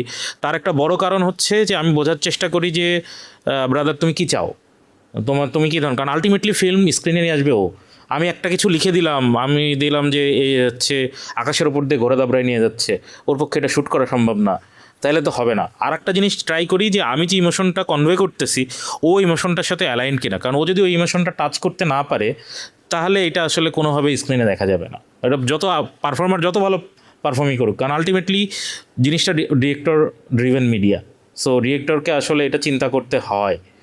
সো আমার কাছে মনে হয় যে আবার অনেক সময় আমি একটু নার্সিসিস্ট হয়ে যায়, আমি ডিরেক্টরকে একদমই গা করি না, আমি বলি যে তুমি এটা বুঝবা না, তুমি এটাই শ্যুট করে নিয়ে আসো, আমি যা লিখতেছি এটাই। সো এরকম জায়গাও আছে, ইটস নট লাইক, এটা আসলে বোথ ওয়েজে ওয়েব করে। সো আমার মনে হয় যে এটা আসলে ওই এই তো সেলফ সেন্সর আর হচ্ছে ডিরেক্টরের সাথে আসলে তোমার রিলেশন কতটা ভালো, এটার উপর ডিপেন্ড করে অনেক কিছু। আর কারণ যে ডিরেক্টর তোমাকে যত ভালো বুঝবে সে তোমাকে তত ভালো আউটপুট স্ক্রিনে দিবে, এবং দিন শেষে তুমি রাইট করে ওই যে অধিকার ছাড়িয়ে দেওয়ার পর অধিকার ধরিয়ে রাখার মতো বিড়ম্বনা আর নাই। সো বেসিক্যালি রাইটারদের অবস্থা তাই, এবং আমরা রাইটাররা আসলে অনেক বেশি সহনশীল মানুষ, কারণ এটা প্রত্যেকটা জায়গায় রেপ হইতে যায়। তো অনেক জায়গায় আনটিল আমি সেটে থাকি বা আমি নিজে ডিরেক্ট করতেছি, ওইটা আলাদা জায়গা। আমার মনে হয় যে এটাই। আর কেউ যদি মানে রাইটারের জবটা বলি আর কি, রাইটিং কিন্তু একটা মানে কন্ট্রাকচুয়াল জব। মানে আমি যখন লিখতেছি আমি কিন্তু একজন ডিরেক্টরের জন্য অথবা একজন প্রডিউসারের জন্য লিখতেছি। So kind of he or she is my boss. So আমি যদি এটাকে জব হিসেবে চিন্তা করি, আমার দায়িত্বটা হচ্ছে যে আমার ম্যাক্সিমাম ক্রিয়েটিভ যে আউটপুট এটা তাকে সার্ভ করা। সেই সার্ভ থেকে সে কতটুকু পিক করবে সেটা কিন্তু তার রেসপন্সিবিলিটি বা তার পার্ট। সো আমি যদি চিন্তা করি যে আমি একটা ফুল কোর্স একটা ডিশ আমি তৈরি করলাম, সে সবটাই যে ডিরেক্টরেরও পছন্দ হবে নট নেসেসারিলি। সো সেই জায়গাতে আসলে কোলাবোরেশনের ব্যাপারটা আসে। ডিরেক্টরকে কিন্তু আমি আমার ম্যাক্সিমামটা তাকে প্লেটে দিয়ে দিতে পারবো, তারপর কিন্তু ফাইনালি তাকে পিক করতে হবে। আর আমি যদি ডিরেক্টরের ভিশন বা তার কী ধরনের পছন্দ অপছন্দ এটাকে যদি আমি ইগনোর করে কমপ্লিটলি নিজের মতো একটা লেখা লিখি, সেটার আসলে দিন শেষে অবস্থা হবে না ঘাড়কা না ঘাটকা। কারণ ফাইনালি তো সেইটাকে অডিও ভিজুয়ালে ট্রান্সলেট করবে, রাইটার করবে না। সো এই সিঙ্ক হওয়াটা খুব জরুরি এবং এই সিঙ্কটা মেনে নিয়ে কাজ করাটাও খুব জরুরি। এখানে সিদ্দিক ভাই, নির্ঝর ভাই খুবই দুইটা ফাইন টপিকে কথা বলছে। তো আমি যখন মানে ফ্রিডমের ব্যাপারটা যদি বলি ডিরেক্টরের সাথে, আগের বিষয়টা নিজেকে সেন্সর করার বিষয়টা সিদ্দিক ভাই বলে ফেলছেন, আর উনি জবটা কি সেটা বলছেন। সো আমার কাছে এটা মনে হয়, আমার কাছে দুই ধরনের ডিরেক্টর আছে। এক ধরনের ডিরেক্টর হচ্ছে রাইটার খুঁজে, আরেকজন টাইপ রাইটার খুঁজে। সো আপনি যদি টাইপ রাইটার চান তাহলে আপনি যে কোনো কাউকে হায়ার করে নিয়ে টাইপ করাতে পারেন, সে বিজয় অভ্রতে টাইপ করে দিতে পারে। এখন সেকেন্ড অফ অল, আমার যে ক্রিয়েটিভিটিটা বা আমি যেই পারপাস সার্ভ করতেছি, কোলাবোরেশনের মানেটা কি? কোলাবোরেশনের মানেটা হচ্ছে আপনি কিছু নেবেন, আমি কিছু দিব, আপনি কিছু ছাড়বেন, আমি কিছু ছাড়বো, সিম্পল অ্যাজ দ্যাট। হ্যাঁ, এটা ওই বার্টার ইকোনমি থেকেও চলে আসতেছে যে কোনো কিছু, ওইসব আলাপে যাব না। কিন্তু আমার কাছে মনে হয় যে ফ্রিডমের ব্যাপারটা, যে আমরা যারা রাইটার বা ডিরেক্টরের কাছে যখন মানে অনেক সময় বন্দি থাকি কিছু কিছু ক্ষেত্রে, আবার অনেক ক্ষেত্রে ডিরেক্টর ভেদে, এটা ব্যক্তি ভেদে ডিফারেন্স হয়, এক এক ডিরেক্টর এক একভাবে করে। কিন্তু আমার কাছে তখনই মনে হয় যে রাইটারকে 100% ফ্রিডম কখন দেয় না, যখন সে কনফিউজ থাকে ডিরেক্টর, অথবা ইনসিকিউর থাকে, দুইটার একটা। উনি হয়তো বা জানেন না উনি এখনও কী করবেন, he is shuffling through ideas. হ্যাঁ, এবং তখন আপনাকে ওই স্পেসটা উনি দিচ্ছেন না। এখন আইদার ওয়ে, আপনার যদি কাজ করতে ইচ্ছা হয় তাহলে ওনার সাথে আপনি ওই অ্যামেন্ডটা করে নেবেন যে আপনার সাথে আমার পিস শান্তি চুক্তি দরকার, এই বিষয়টাতে আমার জিনিসটাও দেখেন আরেকটাও দেখেন আর কি। যদি আপনি ওটা না পারেন তাহলে কোলাবোরেট করেন না, নিজে লেখেন নিজে ডিরেক্ট করেন। সো আমার কাছে মনে হয় যে দের ইজ নো মানে ইজি ওয়ে আর কি, মিডল গ্রাউন্ড কখনো কিছু নাই। আপনি যদি রাইটার হতে চান রাইটার হন, আর টাইপ রাইটার হতে চাইলে টাইপ রাইটার হওয়ার অনেক ওয়ে আছে আর কি, করে ফেলেন। আচ্ছা, এটা আমার ছোট্ট আছে, সেটা হলো যে মানে কথা মোটামুটি সব বলেই ফেলছে। জব বা যে এই মাত্র যেটা বললো যে টাইপ রাইটার হতে চায় না রাইটার হতে চায়। সো সেই জায়গায় মনে হয় এটা আসলে ট্রু। এবং ওইটা সবচেয়ে মজার যেটা বলছে সেটা হচ্ছে, যদি আপনার মানে না মিটে খেত তাহলে ভাই আপনি বানান বেস্ট। এবং এটার জন্যই কিন্তু মানে আমাদের যে 221B আমরা যে আন্ধারটা বানাইছি, ওই শান্তিটা আমরা ওখানে পাইছি। আমরা প্রডিউসার, আমরা রাইটার এবং ডিরেক্টর আমাদের সাথে সিঙ্কড। এবার আমরা আমাদের মানে এই যে আমরা তিনজন যদি এক হয়ে থাকি, তাহলে এখান থেকে আর কোনো মানে কি বলা যায়, মন খারাপের কোনো চান্স নাই। যে চান্সটা ওটা ডিরেক্টর বলেই করতেছে যে ভাই এই জায়গায় এরকম, আমরা কি এরকম করবো কিনা, এবং আমাদের ডিসকাশন করে যদি যেটা বেটার আমরা ওটা রাখতেছি। সো শান্তি আসলে এইটাতেই দিন শেষে। একজন রাইটারের ক্ষেত্রে অবভিয়াসলি সে জব প্রাপ্ত এবং তার স্ক্রিপ্টটা কিন্তু দিয়েছে, সে কিনে নিচ্ছে, কথাই কন্ট্রাক্টে থাকতেছেই যে তোমার স্ক্রিপ্ট আমরা কিনে নিব। এটার পরে কিন্তু আমার এটার প্রতি কোনো নেই, মানে আমার ওই জায়গায় ডায়লগটা চেঞ্জ করা হলো কেন, এটা আসলে বইলে আমার কোনো লাভ নাই। কিন্তু ওই যে কোলাবোরেশন করলে তখন জিনিসটা ভালো হয়। সো আমি অ্যাডভার্টাইজিংয়ের এক্সাম্পলে যদি একটু যাই, যদিও এটা ফিল্মের সাথে রিলেশন নেই, বাট ওখানেও যেহেতু রাইটিং অ্যান্ড মেকিংয়ের ঘটনা থাকে, সো ওইখানে দেখা যায় যে রাইটিংটা বা রাইটারটা সেই আসলে মেইন ঘটনা। কারণ সে ওই লেখাটা ইন্টারনালি সেল করতেছে, ক্লায়েন্টের কাছে সেল করতেছে, মানে এটা এমনি সেল করতেছে না, মানে স্ট্র্যাটেজি অনুযায়ী ব্র্যান্ড কী চাই অনুযায়ী ওইটা রেডি করে সেল করতেছে এবং ডিরেক্টরকে ব্রিফ করতেছে, এবং ডিরেক্টর বাউন্ড এইটা ফলো করতে, ডায়লগ সহ সব কিছু, যেহেতু এটা ব্র্যান্ডেড কন্টেন্ট। সো দেখা যায় যে ওইখানে কিন্তু আবার ওই যে ব্যাড রাইটারও আছে। কিন্তু এখানে যদি আমি ডিরেক্টরের কথা চিন্তা করি, যে ডিরেক্টর হচ্ছে যে নিলাম না তো এই ডায়লগ, আমি আমার মতো শ্যুট করলাম, ওইখানেও কিন্তু এরকম হইতে পারে যে ডিরেক্টর বলতেছে যে এটা বেটার, কিন্তু ক্রিয়েটিভ অ্যাডভার্টাইজিং ক্রিয়েটিভ বলতেছে না আমি যেটা বলছি এটি। সো এইখানে কিন্তু ও আবার ওই জায়গায় পৌঁছায় যাচ্ছে, যেটা আমরা এখন রাইটাররা বলছি উনি কিন্তু আমার এটা নেয়নি। আমি এখানে বলবো না কেউ, এই কথাগুলো বলবে না কেউ, কিন্তু আমরা ভিতরে জানি যে উনি কিন্তু আমার এই ডায়লগটা নেয় নাই, উনি কিন্তু এটা করে নাই, আমার কথাটা শুনে নাই, এই জন্যই তো ফিল্মটা এমন হইলো। এটা আমাদের ভিতরে সবার ভিতরে আছে, রাইট? সো ওইখানে অ্যাডভার্টাইজিং জিনিসটা উল্টা। হ্যাঁ, এই নিকেতনের হাউসগুলোতে এটা নিয়ে কথা হয় যে আর ওই ক্রিয়েটিভ কয় যে আমারটা নিতে হবে, এই ডায়লগ নিতে হবে, ওইটা করতে হবে, এই যে পুশ করে আমার গাড়ির উপরে এসে বলে এই শর্ট ধরো, এখানে লাইট চাচ্ছে এটা ক্লোজ ধরো। তো এটাও আছে উল্টা। কিন্তু ওখানে ভালো ক্রিয়েটিভ কারা বা কোন এজেন্সির ক্রিয়েটিভের সঙ্গে ডিরেক্টরের ভালো রিলেশন ভালো, সেটা হচ্ছে যে ক্রিয়েটিভ কোলাবোরেশন নিয়ে কাজ করে, যে ডিরেক্টরকে ব্রিফ করার পরে দুজন মিলে আলাপ করে, সেটা অফিসিয়াল টাইমের বাইরেও আলাপ হয় যে আমরা এটা কেমনে করতে পারি। ডিরেক্টর সাজেস্ট করে যে এইখানে কিন্তু এই ডায়লগটা একটু ওয়ার্ক করতেছে না, এটাকে ঠিক করবেন। তখন ক্রিয়েটিভের মনে হয় এবং ক্রিয়েটিভ এটা ক্লায়েন্টের সাথে বাউন্স করা যে আমরা এই জায়গাটা চেঞ্জ করতে চাই, বিকজ ডিরেক্টরের কাছে এটা মনে হয়েছে যে এটা চেঞ্জ করা উচিত। সেটা শর্ট হইতে পারে, সেটা ডায়লগ হইতে পারে, সেটা সিচুয়েশন হইতে পারে। তো দেখা যায় যখনই কোলাবোরেশনটা ঘটে ওইখানেও সেম, প্রডিউসার হচ্ছে ক্লায়েন্ট, ক্রিয়েটিভ হচ্ছে রাইটার আর ডিরেক্টর। যখন কোলাবোরেশন ঘটে তখন ভালো অ্যাডভার্টাইজমেন্ট আমরা পাই। সেম ফিল্মেও যদি কোলাবোরেশনটা না ঘটে তাহলে ওটা ভালো হবে না। এটাই। আমি একটা জিনিস অ্যাড করি যে মানে একজন রাইটার, আপনি ক্রিয়েটিভ ফ্রিডমের কথা বললেন, সবচেয়ে ক্রিয়েটিভ ফ্রিডম যুক্ত রাইটার হচ্ছে যে আসলে বইয়ের লেখক, অথর। সে হচ্ছে অনলি ওয়ান, সে আর বইটার মাঝখানে আর কেউ নাই। হ্যাঁ, কিন্তু যখন স্ক্রিন প্লে লেখা হয় তখন তো এটা এক ধরনের হরিজন্টাল রাইটিং, আর ওইটা হচ্ছে ভার্টিক্যাল রাইটিং। তো হরিজন্টাল রাইটিং মানে হচ্ছে আপনি কোলাবোরেশন করার জন্যই লিখতেছেন, এমনকি যদি কো রাইটার নাও থাকে তারপরেও ডিরেক্টর হচ্ছে একটা কোলাবোরেটিভ রাইটার। ফলে সে আসলে নানা রকম এডিট কর্মের ভিতর দিয়ে যায় যখন স্ক্রিন প্লে লেখক লেখে। কিন্তু আমি বলতে চাই আর একটা জায়গা আছে যেখানে রাইটাররা আসলে কাইন্ড অফ কম্প্রোমাইজ করতে হয় তাদের, সেটা হচ্ছে দর্শক। যে ক্লায়েন্টের কথা বললো না, অ্যাকচুয়াল ক্লায়েন্ট কিন্তু দর্শক হচ্ছে দ্য আলটিমেট ক্লায়েন্ট। এবং দর্শকের অভিরুচি,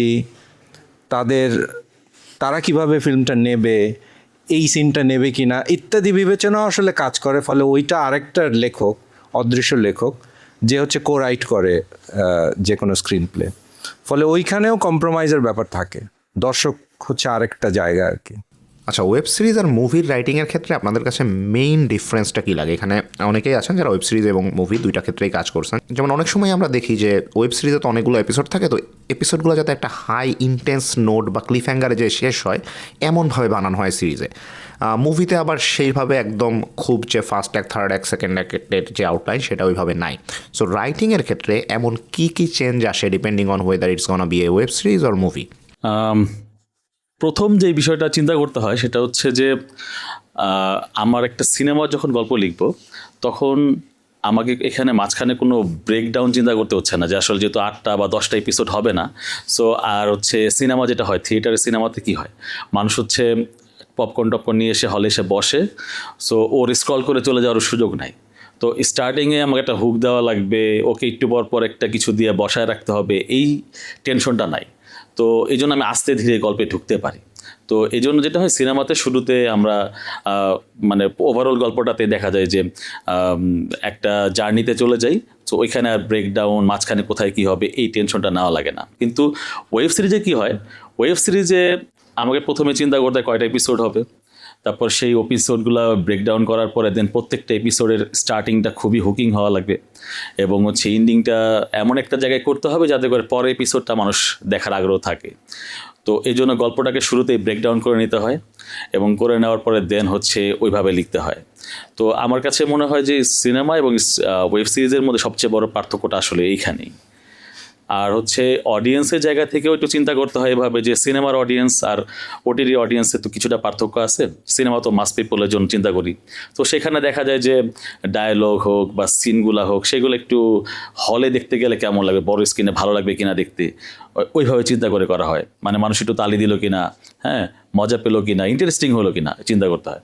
কিন্তু ওটিটিতে যেটা হয় যে আসলে মানুষ খুবই রিয়েলিস্টিক অ্যাপ্রোচটা পছন্দ করে, ওইখানে তালি দেওয়ার মোমেন্ট লাগবে, এরকম কোনো ব্যাপার নাই। তো ওইখানে আমাকে চিন্তা করতে কতটা রিয়েলিস্টিক অ্যাপ্রোচে সুন্দরভাবে আগানো যায়, এবং একটু যেহেতু ওটিটির কন্টেন্টগুলো সাধারণত এমন মানুষরা দেখে যারা নেটফ্লিক্স দেখে, যারা হচ্ছে অ্যামাজন প্রাইম দেখে, তো খুব স্বাভাবিকভাবেই ওরা ওর সাথে কম্প্যারিজন করে ফেলবে। সো আমাকে ওইভাবেই চিন্তা করতে হবে যে না, এই লেভেলের কন্টেন্ট দেখার লোক যখন এই কন্টেন্টটা দেখতেছে, তার তো আলটিমেটলি তার কন্টেন্ট আন্ডারস্ট্যান্ডিং অনেক ভালো। সো ওই আন্ডারস্ট্যান্ডিং লেভেলে একটা মানুষের কাছে পৌঁছানোর জন্য আমাকে ওইরকম একটা কন্টেন্ট করতে হবে। সো এইখানে একটা চ্যালেঞ্জ আছে যে ডায়লগ থেকে শুরু করে স্ক্রিন প্লে ওয়াইজ প্রত্যেকটা জিনিসই ওইরকম সফিস্টিকেটেড হওয়া লাগে। সো এই দুইটা বড় মেজর পার্থক্য আসলে আমার চোখে পড়ে। আচ্ছা, যখন আমি শুরু করেছিলাম সিরিজ দিয়ে, তো সিরিজ লেখার ক্ষেত্রে আমি পার্সোনালি কখনো কোনো কিছু ভেবে লিখি নাই যে আমার এইভাবে স্ট্রাকচার করতে হবে বা এইভাবে আগাইতে হবে। কিন্তু স্বাভাবিকভাবেই জনরাটাই যখন শুরুতে থ্রিলার, মিস্ট্রি এসব ঠিক করে নেওয়া হয়, তখন ওই ব্রেকডাউনটা করা অনেক ইজিয়ার হয়ে যায় আর কি। এই কারণেই আসলে আমাদের প্ল্যাটফর্মগুলো খালি থ্রিলার খুঁজতো এক সময়, এখন ওখান থেকে একটু একটু বেরোচ্ছে। এখন লাইট হার্টেড জিনিসপত্র, ড্রামা এসবের ব্যাপারে নজর দিচ্ছে। কিন্তু যখন জনরার আউটলাইনটা থাকে তখন it gets easier to break it down into episodes. কিন্তু আরেকটা বড় ইস্যু হচ্ছে, আমরা সিনেমার ক্ষেত্রে যেসব সিনেমা দেখি ওইখান থেকে বা সিনেমার আন্ডারস্ট্যান্ডিং থেকে আমরা লিখি, যে আমাদের দেখা সিনেমার আন্ডারস্ট্যান্ডিং থেকে। কিন্তু সিরিজের ক্ষেত্রে আবার ওটা করা যায় না, কারণ আমরা সিরিজ যেগুলো দেখি ওগুলো নেটফ্লিক্সের সিরিজ হোক বা অ্যামাজনের সিরিজ হোক, সব কিছুতেই মোটামুটি এপিসোড লেংথ অ্যাভারেজ 40 মিনিট করেই থাকে বাইরের যেসব সিরিজ আছে। কিন্তু আমরা ওই ফ্রিডমটা পাই না, অনেক কারণেই পাই না। সেটার একটা বড় ইস্যু হয়তো বাজেট। তো টেলিভিশনের ফরম্যাট থেকে হয়তো বেরোতে পারি না, বা হোয়াট এভার, আমাদের প্ল্যাটফর্ম থেকেই নির্দেশনা দিয়ে দেওয়া হয়। এখানে আবার আগে একটা কোয়েশ্চেন করা হয়েছিল যে ওই সেন্সরশিপের ব্যাপারটা, সেলফ সেন্সরশিপ থেকে শুরু করে ক্রিয়েটিভ ফ্রিডমের ইস্যু, যেটা ওইখানে আমরা প্ল্যাটফর্মের প্রসঙ্গটা তুলি নাই। প্ল্যাটফর্মের দিক থেকে আসলে অনেক ক্রিয়েটিভ ফ্রিডমের ইস্যু অ্যারাইজ হয় আর কি। সো সেই ক্ষেত্রে প্ল্যাটফর্মের জন্য আপনি যখন কাজ করতেছেন তখন ক্রিয়েটিভ ফ্রিডম আছে অবশ্যই, সেই ক্রিয়েটিভ ফ্রিডম পুরোপুরি প্ল্যাটফর্মের কাছেই থাকে আর কি দিন শেষে। কিন্তু তার মানে আবার ওইটাও বলতে চাচ্ছি না যে আমরা কিছুই করতে পারি না, অনেক কিছুই করতে পারি। আবার যেটা নাজিম ভাই বললেন যে হলে অনেক কিছু করা যায়, যেটা হয়তো এখানে করা যায় না। কিন্তু এইখানে আমাদের সবচেয়ে বড় চ্যালেঞ্জ আমার পার্সোনালি যেটা নিতে হয়, যে আমি কিভাবে ওই 40 মিনিটের এক একটা এপিসোড, 8 এপিসোড ধরে যে সিজনটা দেখানো হচ্ছে, সেই সিজনটা আমি কিভাবে ওই ফিলিংটা অডিয়েন্সের মধ্যে কিভাবে রেপ্লিকেট করব in 20 minutes per episode. So ওই ফিলিংটা রেপ্লিকেট করতে গিয়ে আমাদের কিছু ফর্মুলা দাঁড়ায় গেছে। সেই কারণে আমরা স্বাভাবিকভাবে স্ট্রিমিং প্ল্যাটফর্মের কাজগুলোতেও কিন্তু একটা ওই সবার একটা মানডেইন ব্যাপার চলে আসছে, যে সবার আসলে ওই আগ্রহটা চলে যাচ্ছে। আমরা দেখতে পাচ্ছি 2 বছর আগেও যেটা ছিল ওটা এখন আর নাই, কারণ ফর্মুলাটা এত বেশি ন্যারো হয়ে গেছে আর কি। তো স্বাভাবিকভাবেই মানুষজন নতুন কিছু পাচ্ছে না, শুধু জনরা শিফট করেও আসলে ওখান থেকে বের হওয়া যাচ্ছে না এখন। যখনই আমি বলি যে ভাই প্লিজ কেন 20 মিনিট করে এপিসোড কেন, না আমাদের ডেটা এটা বলে, ডেটা কোন ভাষায় কথা বলে ওটা তো আমাদেরকে শেখানো হয় না। সো ওই বর্ণমালা আমাদেরকে দেওয়া হয় না আর কি। সো আমরা জানি না, আমাদের খালি ওটা মেনে নিতে হয় যে ডেটা এই কথাই বলে। সো ওইখানে একটা বড় ইস্যু আমি ফেস করি, এটা এক্সটার্নাল প্রেশার, যে আমাকে সবসময় লেংথের ব্যাপারে নজর রাখতে হয়। আবার ওই যে ক্লিফ হ্যাঙ্গার অ্যান্ড এভরিথিং, এসবও তো আসলে ক্লিফ হ্যাঙ্গারের ব্যাপারটাও কিন্তু আর এখনকার যেসব সিরিজ হয় বাইরে, ওরাও কিন্তু এইসব ব্যাপার থেকে অনেকটা বেরোয় গেছে। ক্লিফ হ্যাঙ্গার আগের মতো ক্লিফ হ্যাঙ্গার নাই। তো আমরা এখনও ওই ক্লিফ হ্যাঙ্গারের দিকে যাওয়ার ট্রাই করি, বা অ্যাটলিস্ট একটা ফিল দেওয়ার ট্রাই করি যে একটা ক্লিফ হ্যাঙ্গার আছে, তুমি পরের এপিসোডটা দেখো। সো ওই দিক থেকে আমার কাছে মনে হয় যে ওইসব ব্যাপারে অনেক ধরনের ডিফারেন্সেস আছে দুইটা ফরম্যাটের মধ্যেই। বাট আমি অবভিয়াসলি পার্সোনালি প্রেফার করি যে সিনেমা লেখাটা ইজিয়ার দেন সিরিজ, কারণ এখানে শুধুমাত্র নিজের গল্পটা বলার বাইরেও আরও অনেক ধরনের ইস্যু বিবেচনায় নিতে হয় আর কি। না, আমি যেটা বলবো এটা স্বাধীন অলরেডি বলছে যে ফরম্যাট, স্ট্রাকচার, ওয়েব সিরিজ সবই ডিফারেন্ট। সো আমি প্রথম শুরু করছি ওয়েব সিরিজ দিয়েই, কিন্তু মানে ইনিশিয়ালি ওইটা দিয়ে শুরু করাটা আসলে খুবই ভয়ঙ্কর একটা বিষয়, যে আমি তখনও জানতাম না যে প্ল্যাটফর্ম কী চায় অথবা স্ট্রাকচারটা কীরকম হবে। আপনি যদি ফুল 120 পেজেস প্রথমে না লিখে থাকেন তাহলে আপনি 300 পেজ লিখতে পারবেন না obviously.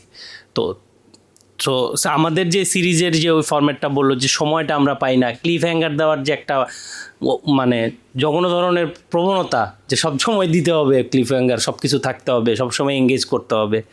So first of all cliff hanger জোর করে দিতে হয় তখন যখন আমার মনে হয় না যে আইডিয়াটা তখন ক্লিয়ার থাকে না, তখনই জোর করে ক্লিফ হ্যাঙ্গার দিতে হয়। হ্যাঁ, মানে একটা অডিয়েন্স তো একটা এক্সপেকটেশন নিয়েই বসে, সে পুরোটা দেখবে বা শেষ করবে। এতই জঘন্য বানাবেন আপনি যে 2 এপিসোড পরে দেখবে না। যেমন আমি অনেক ওয়েব সিরিজ দেখছি যেটা 1 এপিসোড দেখে আমি আর দেখিনি। সো ওইরকমই আর কি বিষয়টা। সো ফিল্মের ক্ষেত্রে আমি বেশি কমফোর্টেবল এবং ফিল্মের স্ট্রাকচারটা আমি মানে খুব ভালো মতো জানি। আর ওয়েব সিরিজ আমি জানি না যে প্ল্যাটফর্মের ব্যাপারগুলা যেগুলো থাকে, যে ক্রাইটেরিয়াগুলো মেনটেন করতে হয়, আমি এখনও আসলে ঠাউর করতে পারি না আসলে, যেটা ভালোবাসায় যদি বলতে পারি আর কি। সো এইটাই আমার কাছে মনে হয়। দুইটা ফরম্যাট আসলে আলাদা। একটা জিনিস হচ্ছে এমনি বাইরের দেশগুলোর দিকে একটু নজর দিলে দেখা যাবে যে যারা সিরিজ ডেভেলপ করে সেখানে আসলে শো রানারদের বেশি প্রায়োরিটি দেওয়া হয়। আর ফিল্মের ক্ষেত্রে ব্যাপারটা সবসময় ডিরেক্টর ড্রিভেন। সো ডিরেক্টর যেটা ডিসিশন নিচ্ছে এই করতেছে, তার কারণ হচ্ছে ম্যাক্সিমাম সিরিজ হচ্ছে ক্যারেক্টার ড্রিভেন হয়। সো ক্যারেক্টারগুলোকে আগে ডেভেলপ করা হয়, গল্পই করা হয়। আর সিনেমা ম্যাক্সিমাম টাইম হচ্ছে প্লট ড্রিভেন। খুবই রেয়ারলি কিছু ক্যারেক্টার ড্রিভেন সিনেমা আসে, ইটস নট লাইক যে আসে না, আসে। আর যেটা আমার কাছে মনে হয় যে এই দুইটা জায়গায় যেটা ডেভেলপ করার জন্য সবসময় মনে রাখতে হয় সেটা হচ্ছে যে আমার ক্যারেক্টারগুলোকে আসলে সিনেমার চেয়ে অনেক বেশি সময় দিতে হয়। সো ওর আসলে ইনার থটে ঢোকার অনেক সময় পাওয়া যায় যে ও আসলে কীভাবে, ওর পেছনে ড্রাইভ ফোর্স কী, বা ও আসলে কি করতে পারে, কীভাবে করতে পারে। সো কনফ্লিক্টগুলো আসলে অনেক বেশি ইনার কনফ্লিক্টের দিকে ড্রাইভ করা হয় rather than plot point. So ওই সিরিজের আমার কাছে আমার নিজের আন্ডারস্ট্যান্ডিং এইটা। আর একটা জিনিস হচ্ছে আমি যখন সিরিজ লেখা শুরু করছি, আমি তো ওই যে 78 পর্বের একটা লিখছিলাম। সো ওইটার ক্ষেত্রে আমার যেটা সুবিধা হয়েছিল যে শন সাউদি বলে একজন আসছিলেন, উনি আমেরিকা থেকে, উনি আমাকে ট্রেনিং দিয়েছিলেন এন্টারটেনমেন্ট এডুকেশন বা সিরিজ কীভাবে লিখতে হয়, টিভি সিরিজ। উনি অবশ্য ওয়েব সিরিজের জন্য ট্রেনিং দেন নাই। সো ওইটা আমাকে অনেক হেল্প করছিল। ইভেন ক্লিফ হ্যাঙ্গারও আসলে খুব ক্লিশে একটা জিনিস দিয়েও ক্লিফ হ্যাঙ্গার তৈরি করা যায়। সো ওগুলো আমি আগেই শিখছি। কিন্তু গ্রামার ভাঙতে গেলে গ্রামার শেখা আসলে জরুরি। আমাদের দেশের রাইটারদের আসলে ওই স্কিলিং হয় না, ম্যাক্সিমাম টাইম আমরা আসলে ওইটা শিখি নাই কখনো, বা আমরা জানিই না যে এটা আসলে কীভাবে ডেভেলপ করতে হয়, যে কারণে আমাদের কাছে ওইটা মনে হয়। আর একটা জিনিস যেটা হচ্ছে স্বাধীন যেটা অ্যারাইজ করছে, ওইটা আমি কানে কানে নিজের ভাইকে বলতেছিলাম যে আমি তো একটু প্ল্যাটফর্ম সম্পর্কে উল্টাপাল্টা কথা বলবো। সো যেটা হচ্ছে প্ল্যাটফর্মে যেটা হয় যে আমাদের দেশে 20 মিনিট করে এপিসোড হয়, যেটা আসলে টেলিভিশনের হ্যাংওভার। সো পৃথিবীর কোথাও ম্যাক্সিমাম জায়গায় আপনি দেখবেন 40 মিনিটসের নিচে কোনো এপিসোড হয় না। এটা 1 ঘন্টা 1.5 ঘন্টা হইতে পারে। আমাদের এই টাইম লিমিট দিয়ে এমনভাবে আটকাই দেওয়া হয় যে আপনি একটা ক্যারেক্টার বা একটা গল্পের আর্ক একটুখানি মিলাবেন, এটা হয় না। অগোচরের সময় আমার নিজে বানাইতে যেটা হয়েছে, আমার চুক্তি ছিল 20 মিনিট করে, আমি ওটা খুব কম এপিসোড আছে যেটা 30 মিনিটের নিচে আমি বানাইছি। বানানোর পর ইভেন ওরা কেটেও ফেলছে কিছু জিনিসপত্র, যে আমি 40 মিনিটসের এপিসোড আছে, লাস্ট এপিসোডটা মনে হয় সম্ভবত 47 মিনিট সামথিং। তো ওদের মনে হয়েছিল যে এত বড় লেন্থের কেউ দেখবে না। কিন্তু জিনিসটা হচ্ছে ওইটাই, ওরা আসলে রাইটিংটাই ভরসা করতে পারে না। কিন্তু যখন ওদের দেওয়া হয় তখন ওরা না করে না। কিন্তু ওরা বারবারই বলে যে আমাদের ডাটা বলে 20 মিনিটের পর দেখে না, তোমার রাইটিং দুর্বল, তোমার মেকিং দুর্বল, তুমি এটাকে অ্যাড্রেস করতেছো না। তাহলে পৃথিবীর সারা জায়গায় ডেটা কি বলতেছে? ডেটা তো অলওয়েজ তাহলে আসলে ভুল হওয়ার কথা, কিন্তু অন্য প্ল্যাটফর্মে ভুল হচ্ছে না, তোমাদের ডেটা কেন ভুল হচ্ছে? বাংলাদেশের ব্যাপারটাই ওইটা হয়েছে যে আমরা ভেবেই নিছি যে এইটা, এর বাইরে আমি যাব না। সো এই পাথ ব্রেকিং জিনিসটা করে না। ইভেন প্ল্যাটফর্মগুলো আগে যে ধরনের এক্সপেরিমেন্টাল কাজ করতো এখন একেবারেই সেটা করে না। সো এই জায়গাটা থেকে আমার মনে হয় যে এই যে সিরিজ রাইটিংয়ের ব্যাপারটা আমরা হচ্ছে আগাই যে আবার পিছিয়ে আসছি শুধুমাত্র এই জায়গা থেকে। আপনি রিসেন্ট 3 বছরের ভিতরে খুব ভালো কাজ দেখাইতে পারবেন না সিরিজে, নাই, আসলেই নাই। আমরা লিখি, আমরা নিজেরাও সরে আসছি। আমার কাছে মনে হচ্ছে যে না, এটা ওয়ার্ক করবে না। কেন ওয়ার্ক করবে না? কারণ গল্প বলার জন্য আমার যতটুকু টাইম লিমিট দরকার ওইটা হচ্ছে না। ক্যারেক্টার সিরিজের মূল মজাটাই তো ওইটা, যে আমি ক্যারেক্টারের ভেতরে উকি দিয়ে দেখতে পারবো, আমি ভেতরে ঢুকতে পারবো, অনেক সময় ধরে ওর সাথে থাকতে পারবো, ওকে আসলে বোঝাইতে পারবো, আমি আশেপাশে সাবপ্লটের ক্যারেক্টারগুলোকে আরও বড় করতে পারবো। তো এইটা আসলে হচ্ছে না। সিনেমা 3 ঘন্টা বা ধরেন অনেক বেশি হলে 3.5 ঘন্টা, আমাদের দেশের সিস্টেম হচ্ছে 2.5 ঘন্টার নিচে বানাইতে হবে। সো 2.5 ঘন্টার একটা লেন্দি গল্প বলা এটা খুব টাফ কিছু না। সো আমরা বেসিক্যালি সিরিজে এখন পর্যন্ত সিনেমার হ্যাংওভারটাই কাটাইতে পারিনি, যে ওই 3 ঘন্টা মানে ওই 6 এপিসোড বা 8 এপিসোড, এর বাইরে আমরা যাব না। সো এইটাই আসলে ঘটেছে গেছে আর কি। আর কেউ কিছু অ্যাড করতে চাইলে। আমি একটা জিনিস বলতে চাই, আছে আমার স্পেশাল। তো যাই হোক, আমি কি ওয়েব সিরিজ লিখছি, একটা ওয়েব সিরিজের সাথে ছিলাম অনেক আগে, অনম ভাই বানাইছিল গন কেস। সো ওই একটাতে আমি একটু ইনভলভ ছিলাম আর কি। তো এটা ছাড়া আসলে আর সেই হিসেবে তাহলে একটু বলা যেতে পারে যে হ্যাঁ, সবার মতো আমি এত লিখি নাই যে ওয়েব সিরিজ ফিল্ম। তো যাই হোক, আমার কাছে মনে হয়েছে যে ওয়েব সিরিজ আমাদের যেগুলো হচ্ছে এগুলো হচ্ছে আসলে একটা, আমরা যেটাকে ওয়েব ফিল্ম বলতেছি, 80 মিনিটস 90 মিনিটসের ওয়েব ফিল্ম যেটা বলছি, এটাই 120 মিনিটের বা 130 মিনিটের, এটারে খালি ভাগ করতেছি। মানে আমার কাছে বেশিরভাগ এটাই মনে হয়, মানে স্পেশাল অবভিয়াসলি অনেকগুলো আছে। সো দেখা যায় যে ওই বড় সাইজের একটা জিনিসকে আমি ভাগ করতেছি, তখন ওইটা আলাদা করে ভাবতেছি যে আচ্ছা কোথায় ক্লিপ হ্যাঙ্গার দিব, কোথায় কি কোন জায়গায় কোন চমক দিব। কারণ আমি দেখতেছি 8 এপিসোড, 8ই তো হয় মনে হয় সাধারণত, 8 দুগুণে 16, মানে 160 মিনিট নর্মালি। সো আমি আসলে বসছি, আসলে 4-5টা এপিসোড দেখে উঠে যাবো, অথবা পুরাটাই এক রাত্রে দেখে ফেলবো, মানে এরকমই কিন্তু আমরা করি। তো দিন শেষে ওইটা আমি জাস্ট ওই স্কিপই করি, ওই সময় আমি স্কিপ করে পরের এপিসোডে চলে যাই। তো এখন এইটার তুলনায় যদি আমি এখন বাইরের সিরিজের কথা বলি, মানে ধরুন আমার all time favourite game of থ্রোনসের কথা বলি, বা একটা বলি, এবার রিসেন্ট যদি আমি বলি যে এই যে নাইট অফ দ্য 7 কিংডম, ওরা যেমন একটা এপিসোড করে নিয়ে আসছে। সো একটা এপিসোড 1 ঘন্টা প্লাস, তারপরে ওই উইকে আর কোনো এপিসোড নেই। আমার মাথায় আছে আরেকটা এপিসোডে আমি কি দেখবো। ইনফ্যাক্ট এই জিনিস ছিল আমাদের যখন আমরা আগে আজ রবিবার বা নক্ষত্র রাত দেখতাম, যে সপ্তাহে একদিন আরেক দিনের জন্য আমি ওয়েট করি। হ্যাঁ, সো এখন ওইটা হইলে তখন ক্লিপ হ্যাঙ্গার আসলে হয়তো, ওই ক্লিপ হ্যাঙ্গার নিয়ে যদি কথা বলি, ক্লিপ হ্যাঙ্গার তখন ওয়ার্ক করে বা অন্যান্য কিছু ওয়ার্ক করে। কিন্তু আমরা ওই কিছু জিনিস ওয়েব সিরিজের ফরম্যাটে নিয়ে আসতেছি, আর কিছু জিনিস আবার ফরম্যাটে আনতেছি না। ওই গোজামিলের কারণে দেখা যায় যে জিনিসটা আসলে মনে হইতেছে ওয়েব সিরিজ, কিন্তু আসলে এটা একটা বড় সাইজের ওয়েব ফিল্ম। আমি জাস্ট খালি কাটছি, ওটা যদি না কাটতাম ওইটা আমি 2 ঘন্টার একটা ফিল্ম হিসেবে, ওয়েব ফিল্ম হিসেবে চালা দিতে পারতাম। হলে মুক্তি দিলে মানে আর একটু বেটার বানায়, হলে মুক্তি দিলে সিনেমায় বানায় ফেলতে পারতাম। আর এইটা একটা জিনিস মনে হয় যে মেইন আলোচনা তো ছিল যে আমরা কী ভাবি, না মানে আলোচনা আরেক দিকে চলে গেছে, যে আমাদের মেইন আলোচনার কথা ছিল যে দুইটার মধ্যে ফরম্যাট কী। সো ওই যেহেতু আসলে ফরম্যাট কোনোটা অরিজিনালি ওয়ার্ক করতেছে না, সো তখন রাইটার ভাবলেও বিভিন্ন প্ল্যাটফর্মের কারণে হোক বা ওভারঅল ডিসিশনের কারণে হোক, ওইটা আসলে মানে ওয়ার্ক করতেছে না। বাট যদি এটা মনে হয় যে না আসলে কীভাবে ভাগ করা যায়, আই থিঙ্ক রাইটার অবশ্যই এটা বসে ভাগ করতে পারবে, যে আমি এইখানে ক্লিপ হ্যাঙ্গার যদি দরকার হয় তাহলে আমি আসলে করতে পারবো, আমি আসলে ক্লিপ হ্যাঙ্গার ছাড়া করতে পারবো, কিন্তু সেটার জন্য প্রপারলি আসলে জিনিসটা বানাইতে হবে। প্রপারলি বানাইলে এটা ট্রাই করে দেখা যেতে পারে। আমরা তো প্রপারলি যে বললাম যে আমরা 20 মিনিটস এপিসোড করতেছি, তাহলে আমরা কীভাবে 40 মিনিটস আসলে যে হওয়া উচিত বা মিনিমাম সব জায়গায় হয় সেটা আমরা করে দেখি, তখন আসলে রাইটাররা ফেল করলো যে না ভাই এটা পারতেছে না। আর সবচেয়ে বড় কথা বলছে সিদ্দিক ভাই, যে আসলে যদি ভালো রাইটিং না হয়, এটা 20 মিনিটের এপিসোড হোক 1 ঘন্টার এপিসোড হোক, এটা ওয়ার্ক করবে না। পৃথিবীর বড় বড় কত ফিল্ম সিরিজ হচ্ছে বন্ধ হয়ে গেছে এমনি, রাইট, 1 সিজনের পরে বন্ধ। আমার ফেভারিট ছিল মার্কো পোলো, বাজে বুঝে পেলে বন্ধ। কি আমার মার্কো পোলোর জন্য খারাপ লাগছিল, বিকজ আমি রাইটিং এর জন্য বন্ধ হয়েছে মার্কো পোলো তাই। তো এইটা এখন যে কোয়েশ্চেনটা, এটা আমি চাই না যে কোনো কন্ট্রোভার্সি হোক। সো স্পেসিফিক নাম, কোনো সিনের দরকার নাই, কোনো সিনেমার দরকার নেই, আমার জাস্ট ইন্টারেস্টিং ঘটনা দরকার। সেটা হইলো একটা ব্যাপক আগ্রহ নেওয়া, রাত জায়গা অনেক চিন্তা ভাবনা করে একটা সিন লেখছেন, নিয়ে ডিরেক্টরের কাছে দিছেন যে ভাই এটা হলো সিন, ডিরেক্টর কাছে সব ঠিক আছে, শুটে গেছে, পরে যখন আপনার সিন দেখছেন, সিন দেখে এটা কী দেখতেছি আমি, এটা ধারে কাছেও তো আমি কিছু লিখি নাই। সো এরকম একটা কিছু ঘটনা আমি শুনতে যেতেছি, এরকম একটা সিন এরকম হয়েছে, এরকম সিনেমা হয়েছে, নামের কোনো দরকার নাই, জাস্ট ঘটনা হইলেছে, আমি ঘটনা জানতে যেতেছি। আচ্ছা, আমি ইন জেনারেলি বলি একটা, তো সব নাম উজ্জ্ব রেখে রেখে বলতে হবে। আমার তো কোনো সমস্যা নেই, তোর তুই যদি নাম করতে চাস আমার কোনো সমস্যা নেই। না, তো আমারও সমস্যা নাই, কিন্তু আরো অনেক মানুষের সমস্যা হবে, তারপরে ওইখান থেকে আমার সমস্যা হবে। শুধু সিন না, গোটা কাজই করে ফেলছি, যেটা দেখার পরে মনে হয়েছে সর্বনাশ হয়ে গেছে আর কি।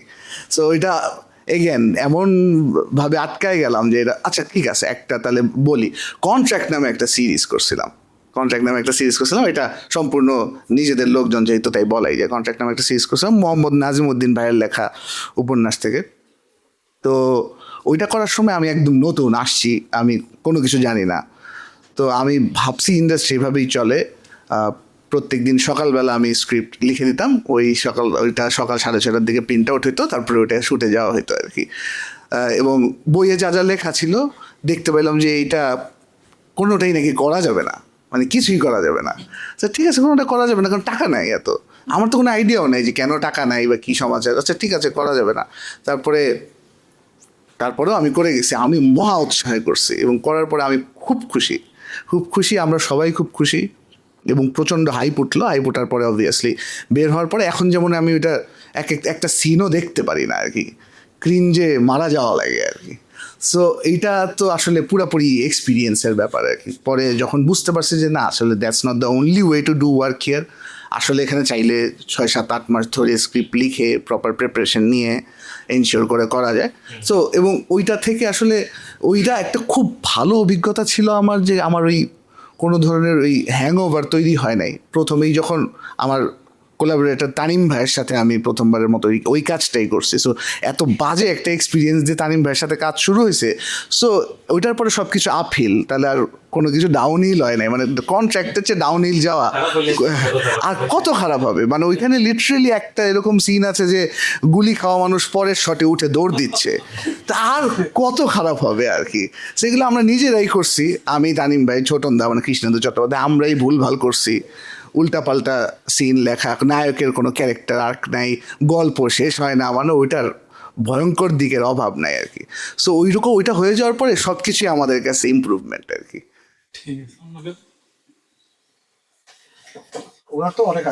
আসলে এরকম ঘটনা তো শেষ নাই, আর নাম ধাম গোপন রাখলেও বুঝে যাবে। তো একটা স্টোরি বলি, খুব ইন্টারেস্টিং। এটা হচ্ছে একটা ওয়েব সিরিজ। এখানে এটাও কাইন্ড অফ এরকমভাবে আমি লিখছি, মানে আগের রাতে লিখে দিছি, পরের দিন শ্যুট হয়েছে। হ্যাঁ, মানে এরকম টাইট শিডিউলে গেছে আর কি। তো প্রতিদিনের শ্যুটের যে পার্টটা ছিল ওইটা আমার সাথে ডিসকাস করতো ডিরেক্টর, রাতের বেলা আমি লিখতাম, লেখার পরে একদম মানে ভোরের আজান দিবে এমন টাইমে পাঠাইতাম, পরদিন তারা ওইখানে যেত শ্যুট করতো। তো যেটা ঘটনা হয়েছে, শ্যুট করার পরে মানে ডিরেক্টর প্রায় বলতো, নাজিম ভাই আপনার জন্য কিন্তু সারপ্রাইজ আছে। তা আমি বুঝতাম না আসলে কী সারপ্রাইজ, বলে আছে প্রায় যখন দেখবেন তখন বুঝবেন। তো এরপরে যেটা হতো, মানে এই সিরিজটা অ্যাকচুয়ালি ওয়ার্ক করে নাই বেসিক্যালি অতিরিক্ত টুইস্টের কারণে। এত টুইস্ট যে মানুষ নিতে পারে নাই। তো এমনিতে তো আমি প্রচুর টুইস্ট দিই আমার গল্পে টপে, তো এর মধ্যে আবার ডিরেক্টর ছড়ি ঘুরাইছি। হ্যাঁ, তো এরপরে যখন আলটিমেটলি কন্টেন্ট দেখতে গেলাম, তো দেখি যে বলে এমন সব টুইস্ট, মানে আমার টুইস্টের উপর ডাবল টুইস্ট মারতেছে। তো এখন আমার ডিরেক্টর বলে, দেখছেন ভাই আপনি সারপ্রাইজ হয়েছেন না? তা আমি বলি, ভাই আসলে আপনি ঠিক করে বলেন তো যে আসলে কন্টেন্টটা কি দর্শকের জন্য বানাইছেন না আপনার জন্য? মানে আপনি সারপ্রাইজ হইলে দর্শক সারপ্রাইজটা হবে, আপনার জন্যই বানাইছি। মানে সে একটু পর আমাকে, ভাই সারপ্রাইজ হয়েছেন না? মানে আমরা পাশাপাশি একটা প্রিমিয়ার শো করছিলাম আর কি, পাশাপাশি বসেছিলাম। তো ডিরেক্টর একটু পর আমার সারপ্রাইজ দিচ্ছিল, আর আমি এত সারপ্রাইজ নিতে পারতেছিলাম না। তা আমি যেমন নিতে পারি নাই, দর্শকও নিতে পারে নাই, বাট কন্টেন্টটা এত মানে ওইটার পসিবিলিটি ছিল খুব ভালো, বাট ওই যে অতিরিক্ত টুইস্ট দিতে গেছে আর কি। তো এইটা একটা। আরেকটা খুব ইন্টারেস্টিং ঘটনা বলি, এটা সিনেমাতে, এটা নাম বলতে পারি, এটা সমস্যা নেই। তো আই হোপ রায়হান রাফি রাগ করবে না। এটা হচ্ছে সুড়ঙ্গ সিনেমাতে একটা খুব ইন্টারেস্টিং প্লট পয়েন্ট ছিল, যেটা পসিবলি হচ্ছে ডিউরেশনের জন্য আসলে কাটতে হয়েছে। এটা হচ্ছে আফরান নিশো যখন সুড়ঙ্গ খুঁড়তে করতে কোন একটা পর্যায়ে সে সুড়ঙ্গের ভিতরে একটা লাশ পায়। ইটস লাইক যে খুঁড়তেছে, উপর থেকে একটা লাশ পড়ে, মানে একটা মাটি চাপা দিয়ে একটা মেয়েকে মেরে ফেলা হয়েছে, তার লাশ ছিল, এবং ও খুঁড়ে বেসিক্যালি লাশের নিচে দিয়ে চলে গেছে, ওখানে সে লাশ পায়।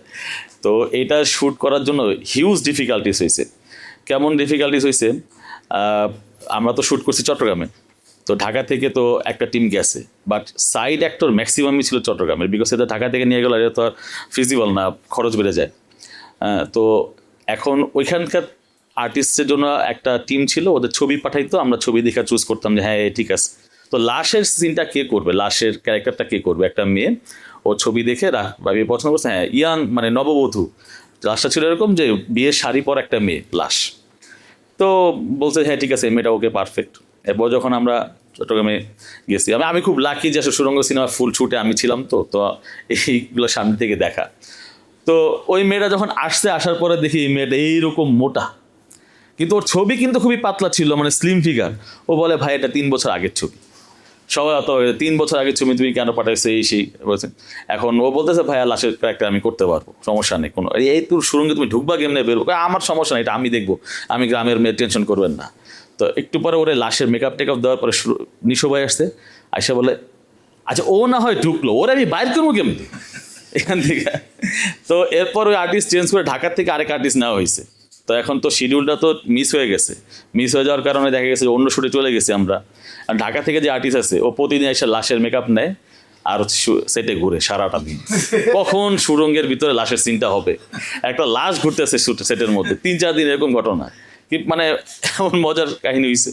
পরে আলটিমেটলি লাশের শ্যুটটা হয়েছে, খুব নিশো ভাই খুবই পরিশ্রম করে শ্যুটটা করছে, কিন্তু আলটিমেটলি সেই সিনটা নাই। এটা অ্যাকচুয়ালি মানে আমার খুব কষ্টের যে আসলে এত বড় একটা প্লট পয়েন্ট সুরঙ্গের সিনেমা দেখানো সম্ভব হয় না। এখানে প্রায় 10-15 মিনিটের একটা ছিল, লাশটাকে নিয়ে আসে, গোসল করায়, ওর সাথে কথা বলে তোমার মতো আমার একটা বউ ছিল জানো, মানে এটা খুব ইন্টারেস্টিং প্লট পয়েন্ট ছিল, ওর সাথে গল্প বলে, পরে লাশটা ফেলে দিয়ে আসে। হ্যাঁ, এবং লাশটাকে ফেলে দিয়ে আসে যেই জায়গাতে বেসিক্যালি লাশটাকে মারছে তার জামাই, নিজেই মারছে, এবং ওর বাড়ির সামনে ফেলে দিয়ে আসে ভুলে, মানে নিয়ে গেছিল হচ্ছে পানিতে ফেলবে, পানিতে ফেলে যাওয়ার সময় পুলিশের গাড়ি দেখে ভয় পায়, লাশ ফেলে দিয়ে চলে আসছে। পরদিন সকালে ওর জামাই করছে হয় কি, জামাইয়ের লাশ পাওয়া গেছে বউয়ের বাড়ির সামনে, এখন জামাই আদা পাগল হয়ে গেছে, ওরা বলতেছে যে নিয়ে পুলিশও বলে যে ভাই আমারে নিয়ে যান, মারেন, সমস্যা নাই, আমার খেলে একটা উত্তর করেন, লাশটা উপরে এলো কেমনি, মানে লাশ তো কবর ছিল উপরে, লাশ কবর তো কবরের জায়গায় আছে। এবং ওই যে ওই জামাই পরে জেলে যায়, ওইখানে নিশোর সাথে দেখা হয়, ওই জেলের মধ্যে ওই জামাই খায় পাগল। আমি একটা জিনিস বুঝলাম না, লাশটা উপরে এলো কেমনি, এরকম ওইটি পরপর বলে। এই পুরা পার্টটা কিন্তু সুরঙ্গ সিনেমাতে আমরা পাই নাই, প্রায় খুবই ইন্টারেস্টিং 15 মিনিটের একটা ধরেন যে একটা চাঙ্ক ছিল, এটা ফেলে দিতে বাধ্য হয়েছি সিনেমা বড় হয়ে যাওয়ার কারণে। তো আমার এখন খুব আফসোস লাগে এটার জন্য যে শ্যুট করার পরেও হয়নি। অনেক কথা বলবো, আরেকটা ছোট্ট কথা বলি, এটা আসলে না বললেই না, খুবই ইন্টারেস্টিং একটা ব্যাপার। এটা হচ্ছে আমি একটা সিনেমার স্ক্রিপ্ট লিখছি, সিনেমাটা শ্যুট হয়েছে, এবং এই সিনেমার পিছনে প্রচুর এফোর্ট দিয়েছি, প্রচুর, মানে আমার সবচেয়ে এফোর্ট দেওয়া সিনেমার।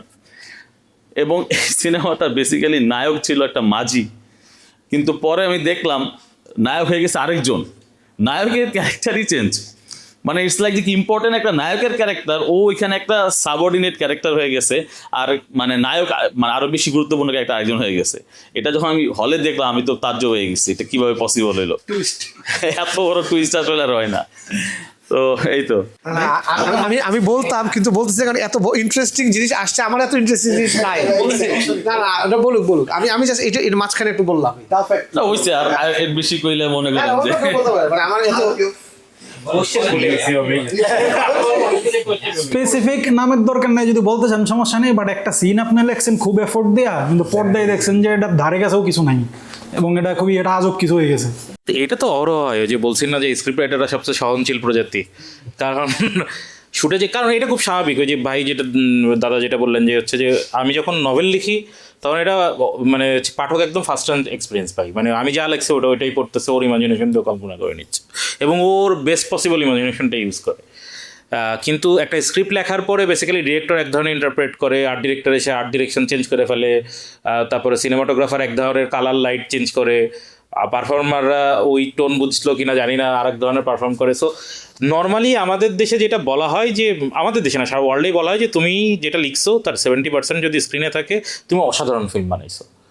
সো ওখানেই বোঝা যাচ্ছে যে 30%-এর একটা চাঙ্ক কিন্তু আগেই আমরা ফেলে দিচ্ছি।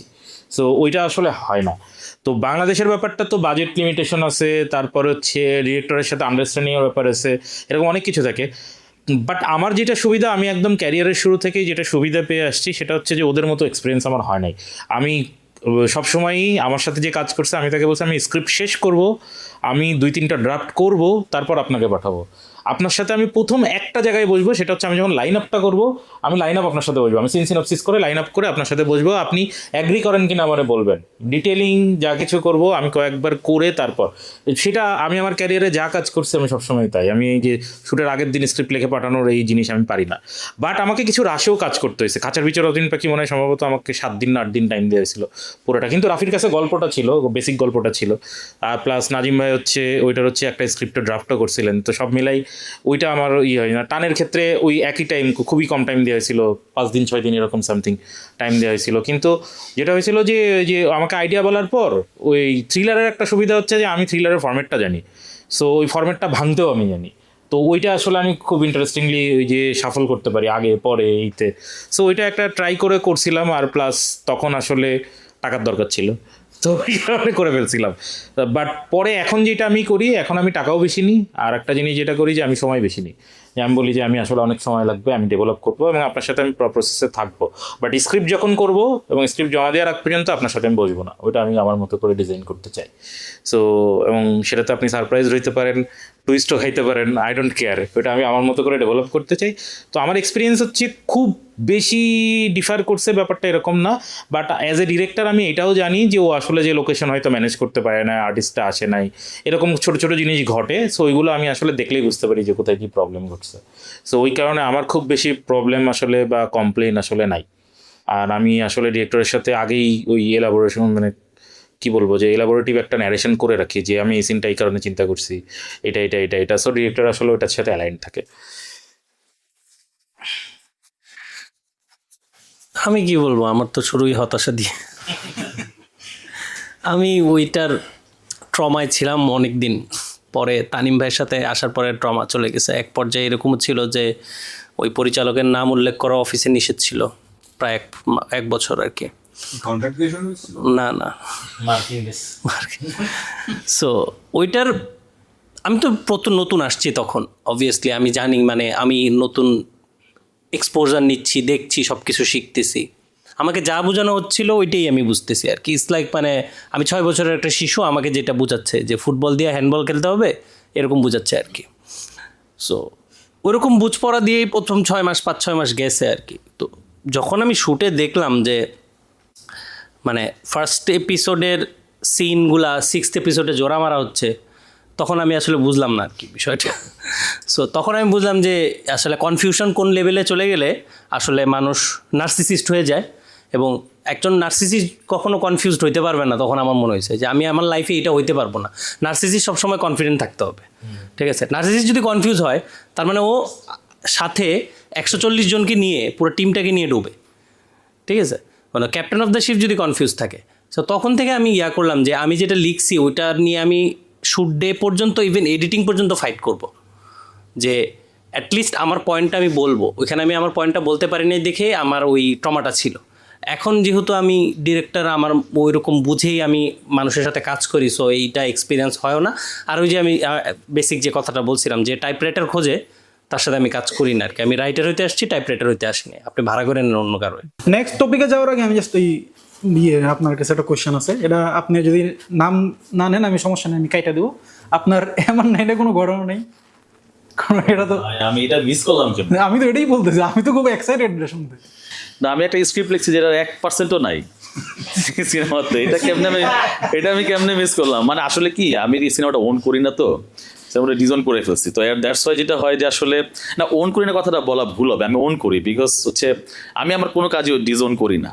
মানে যেহেতু আমি ইনভলভ ছিলাম, আমি ইনভলভ থাকা সত্ত্বেও যদি সেটা ঠিকঠাক না হয়ে থাকে, এটার দায় আমার উপর 1% হইলেও আছে। তো আমি এটা ডিজাইন কীভাবে করবো?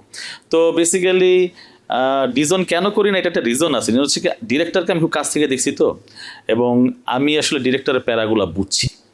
আমার ফাদারও ডিরেক্টর ছিল, সো আমি এগুলো ছোটোবেলাতে দেখে আসছি। তো একটা ডিরেক্টর যে কী পরিমাণ প্যারা নিয়ে একটা সিনেমা করে, হ্যাঁ, তো আসলে আমি দেখছি উনি কী পরিমাণ প্যারা খাইছে। মানে ওনার আন্তরিকতার জায়গায় অভাব ছিল না। মানে এমআর9-এর একটু ডিটেলসে যদি বলতে যাই, তাহলে মেইনলি যেখানে ঝামেলাটা হয়েছিল, আমাদের হিরোর ভিসা হইতে দেরি হয়েছিল, আর ওদিকে বিদেশি আর্টিস্টদের সবাই তো শিডিউল নেওয়া। হ্যাঁ, ওই যে ক্যাপ্টেন আমেরিকার ভিলেনটা যে ছিল, ওই নামটা ভুলে গেছি, যে মেইন ভিলেন করছে আর কি, উনি তো অনেক বড় আর্টিস্ট। উনি মনে হয় ফ্র্যাঙ্ক গিলই তো হচ্ছে 50% বাজেট কিন্তু ওর পিছনে চলে গেছে, ওর রিমুনারেশন।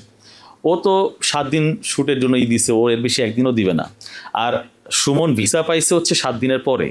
এখন আমার হিরো আর ভিলেন মুখোমুখি কতগুলো ফাইট, কত কিছু, কত স্পেস অফ আছে, এগুলো কীভাবে করবো? তো এখন ডিরেক্টর যেটা করছে, তাকে বাধ্য হয়ে আমাদের মাসুদানাকে হচ্ছে গিয়ে সাবঅর্ডিনেট বানায় সিআইয়ের এজেন্ট দিয়া একেবারে জগা খিচুড়ি একটা শ্যুট করে ফেলতে বাধ্য হয়েছে, কারণ কিছু করার ছিল না তার। মানে 50% টাকা তো আর পিছনে চলে যাচ্ছে, এবং একদিন এক্সট্রা করার জন্য সে হিউজ টাকা চাবে, এত টাকা তো বাজেট না। তো শ্যুট করে ফেলছে। ইভেন যেখানে আমরা দেখছি সিনেমার ভিতরে সুমন আর ভিলেন মুখোমুখি, সেটা কিন্তু বেসিক্যালি ডামি শ্যুট করা, ইটস লাইক সুমনের মতো দেখতে একটা লোককে পেছন থেকে নিচে নিয়ে শট করছে, করার পরে আবার ও কি খুশি মারছে ওইটা ওর মারাইছে, এইগুলা খুবই প্যাথেটিক কাজ হয়েছে, মানে এটা না করে তার কোনো উপায় ছিল না। তো এইটা করার পরে দেন যখন সুমন গেছে, যাওয়ার পর ওকে ফুটেজ দেখাই দিয়ে দেখো হিরোর এই ভিলেন এই ডায়লগ দিছে তুমি এটা দিবা, তো ওই আবার সেম লোকেশনে ওইভাবে গিয়ে এটা আসলে হয় না।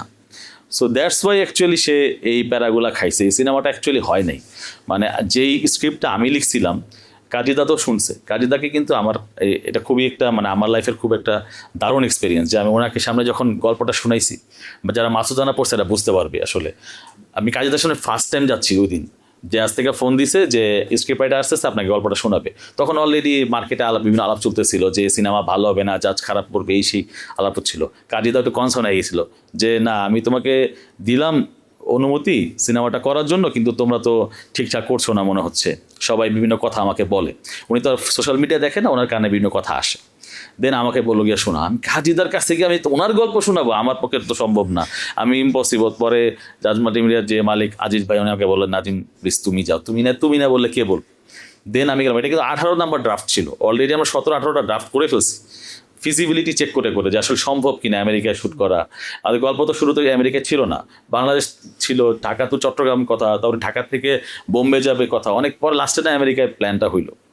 তো এখন আমি যখন গেছি ওইখানে, মানে ইটস লাইক যে ওনার রুমটাও ছিল হচ্ছে রাহাত খানের রুমের মতো, মেজর রাহাতের রুমের মতো, ওই যে সাইডে করিডোর দিয়ে ডানে ঢুকতে হয়, মাসুদানা যেমনি ঢুকে আর কি, আমিও ঠিক ওইভাবেই ঢুকতেছি। আমার মনে হচ্ছে রানা যেভাবে রাহাত খানের রুমে ঢুকে আমি ওইভাবে ঢুকতেছি, দূরে বুকে ঢুকতেছি। ঢুকে একটা পুরো বাংলা সিনেমার স্টাইলের একটা সিন দেখলাম। কি হয়েছে, উনি উল্টা দিকে ফিরে, ওনার ফোনটা ডেস্কের ফোনটা হচ্ছে পেছনের সাইডে, উল্টা দিকে ফিরে লাল একটা ফোনে কথা বলতেছে, পিঠ দেখতেছি আমি ঢুকলাম, দেখি যে উনি উল্টা দিকে ফোনে কথা বলতে, হ্যাঁ ওটা পাঠায় দেন, এই সেই কথাটা বলে রাখলো, এইভাবে ঘুরে দাঁড়াইলো, একবার সিনেমার মতো ঘুরে দেখাইলো। সালামালাইকুম, আমি কাদিয়ানা হোসেন, আমি মাসুদানার লেখক। আমি অবাক হয়ে গেছি, কাদিয়ানা হোসেন উনি আমার পরিচয় দিচ্ছে, আমারে ওনার সালাম দিচ্ছে, হাত বাড়াচ্ছে, এই সে, আমি তো মানে হাত পা কাঁপতেছে, এই সেই। উনি বুঝতে পারছে, বললে তুমি বসার পরে বলছে যে পানি আনো, তো পানি এনে পানি খাইলাম। পানিটা খাওয়ার পরে উনি আমাকে একটু থাপড় দিয়ে তুমি ঘাবড়ায়ও না, কি হয়েছে তুমি এরকম ঘাবড়াচ্ছ কেন? আমি বলে আপনার সামনে এসে দাঁড়াইছি, এটা যে আমার কত বড় বিষয় এটা আমি বলে বুঝাতে পারবো না, কারণ আমার মানে লাইফটাই কাটছে মাসুদানার বই পড়ে। তো আসলে মানে এমনিতেও তার সেই সিনেমা আমি ইনভলভ হই নাই, পিছনে তো একটা বড় রিজন ছিল। আর বেসিক্যালি এটাই তো আমার ফার্স্ট চিত্রনাট্য। তো যেটা হয়েছে যে এরপরে যখন হচ্ছে মানে আয়সা বসার পরে উনি আমার পুরো গল্পটা শুনলো, প্রায় 2-2.5 ঘন্টা লাগে গল্পটা শোনাইছি, স্ক্রিপ্টটা শোনাইছি। এবং তারপরে উনি শোনার পরে উনি কতগুলো লোক ডাক দিছে, এদিকে আসো এসে বলে শোনো স্টোরি তো আমি শুনছি, এর চেয়ে ভালো হইতে পারতো না, খুবই ভালো, চমৎকার। আমার ওটা ভিডিও আছে, কিন্তু মানে ইউটিউবে ভিডিও আছে, উনি যে বলতেছে যে আসলে খুবই চমৎকার, খুবই ভালো, আমার খুবই ভালো লাগছে, নাজিমউদ্দৌলা খুবই ভালো লাগছে, আমি কনফিডেন্স সিনেমা ভালো হবে। সেখান থেকে যে সিনেমাটা ভালো হলো না, এটা খুবই আনফর্চুনেট ভাই। এবং আমি একটা কথা আজকে মানে অন ক্যামেরা বলি, আমার তো ডিরেকশন দেওয়ার কোনো ইচ্ছা নাই, একদম ডিরেক্টর ইচ্ছা। যদি কখনো আমার লাইফে সুযোগ আসে, আমি একটা ড্যামারেজ দিব, মানে আমি একটা সিনেমা বানাবো, লাইফে একটাই সিনেমা বানাবো, এটা মাসুদানা সিনেমা হবে, এবং দর্শক যেটা পায় নাই এটা আমি মানুষকে দিব। এটা আমার লাইফের একটা গোল। সৃষ্টিকর্তা যদি চায় কখনো যদি সত্য করে, আমি একটা সিনেমা বানাবো, এবং যেটা হয় নাই এটা আমি হওয়ায় ছাড়ব। Hopefully,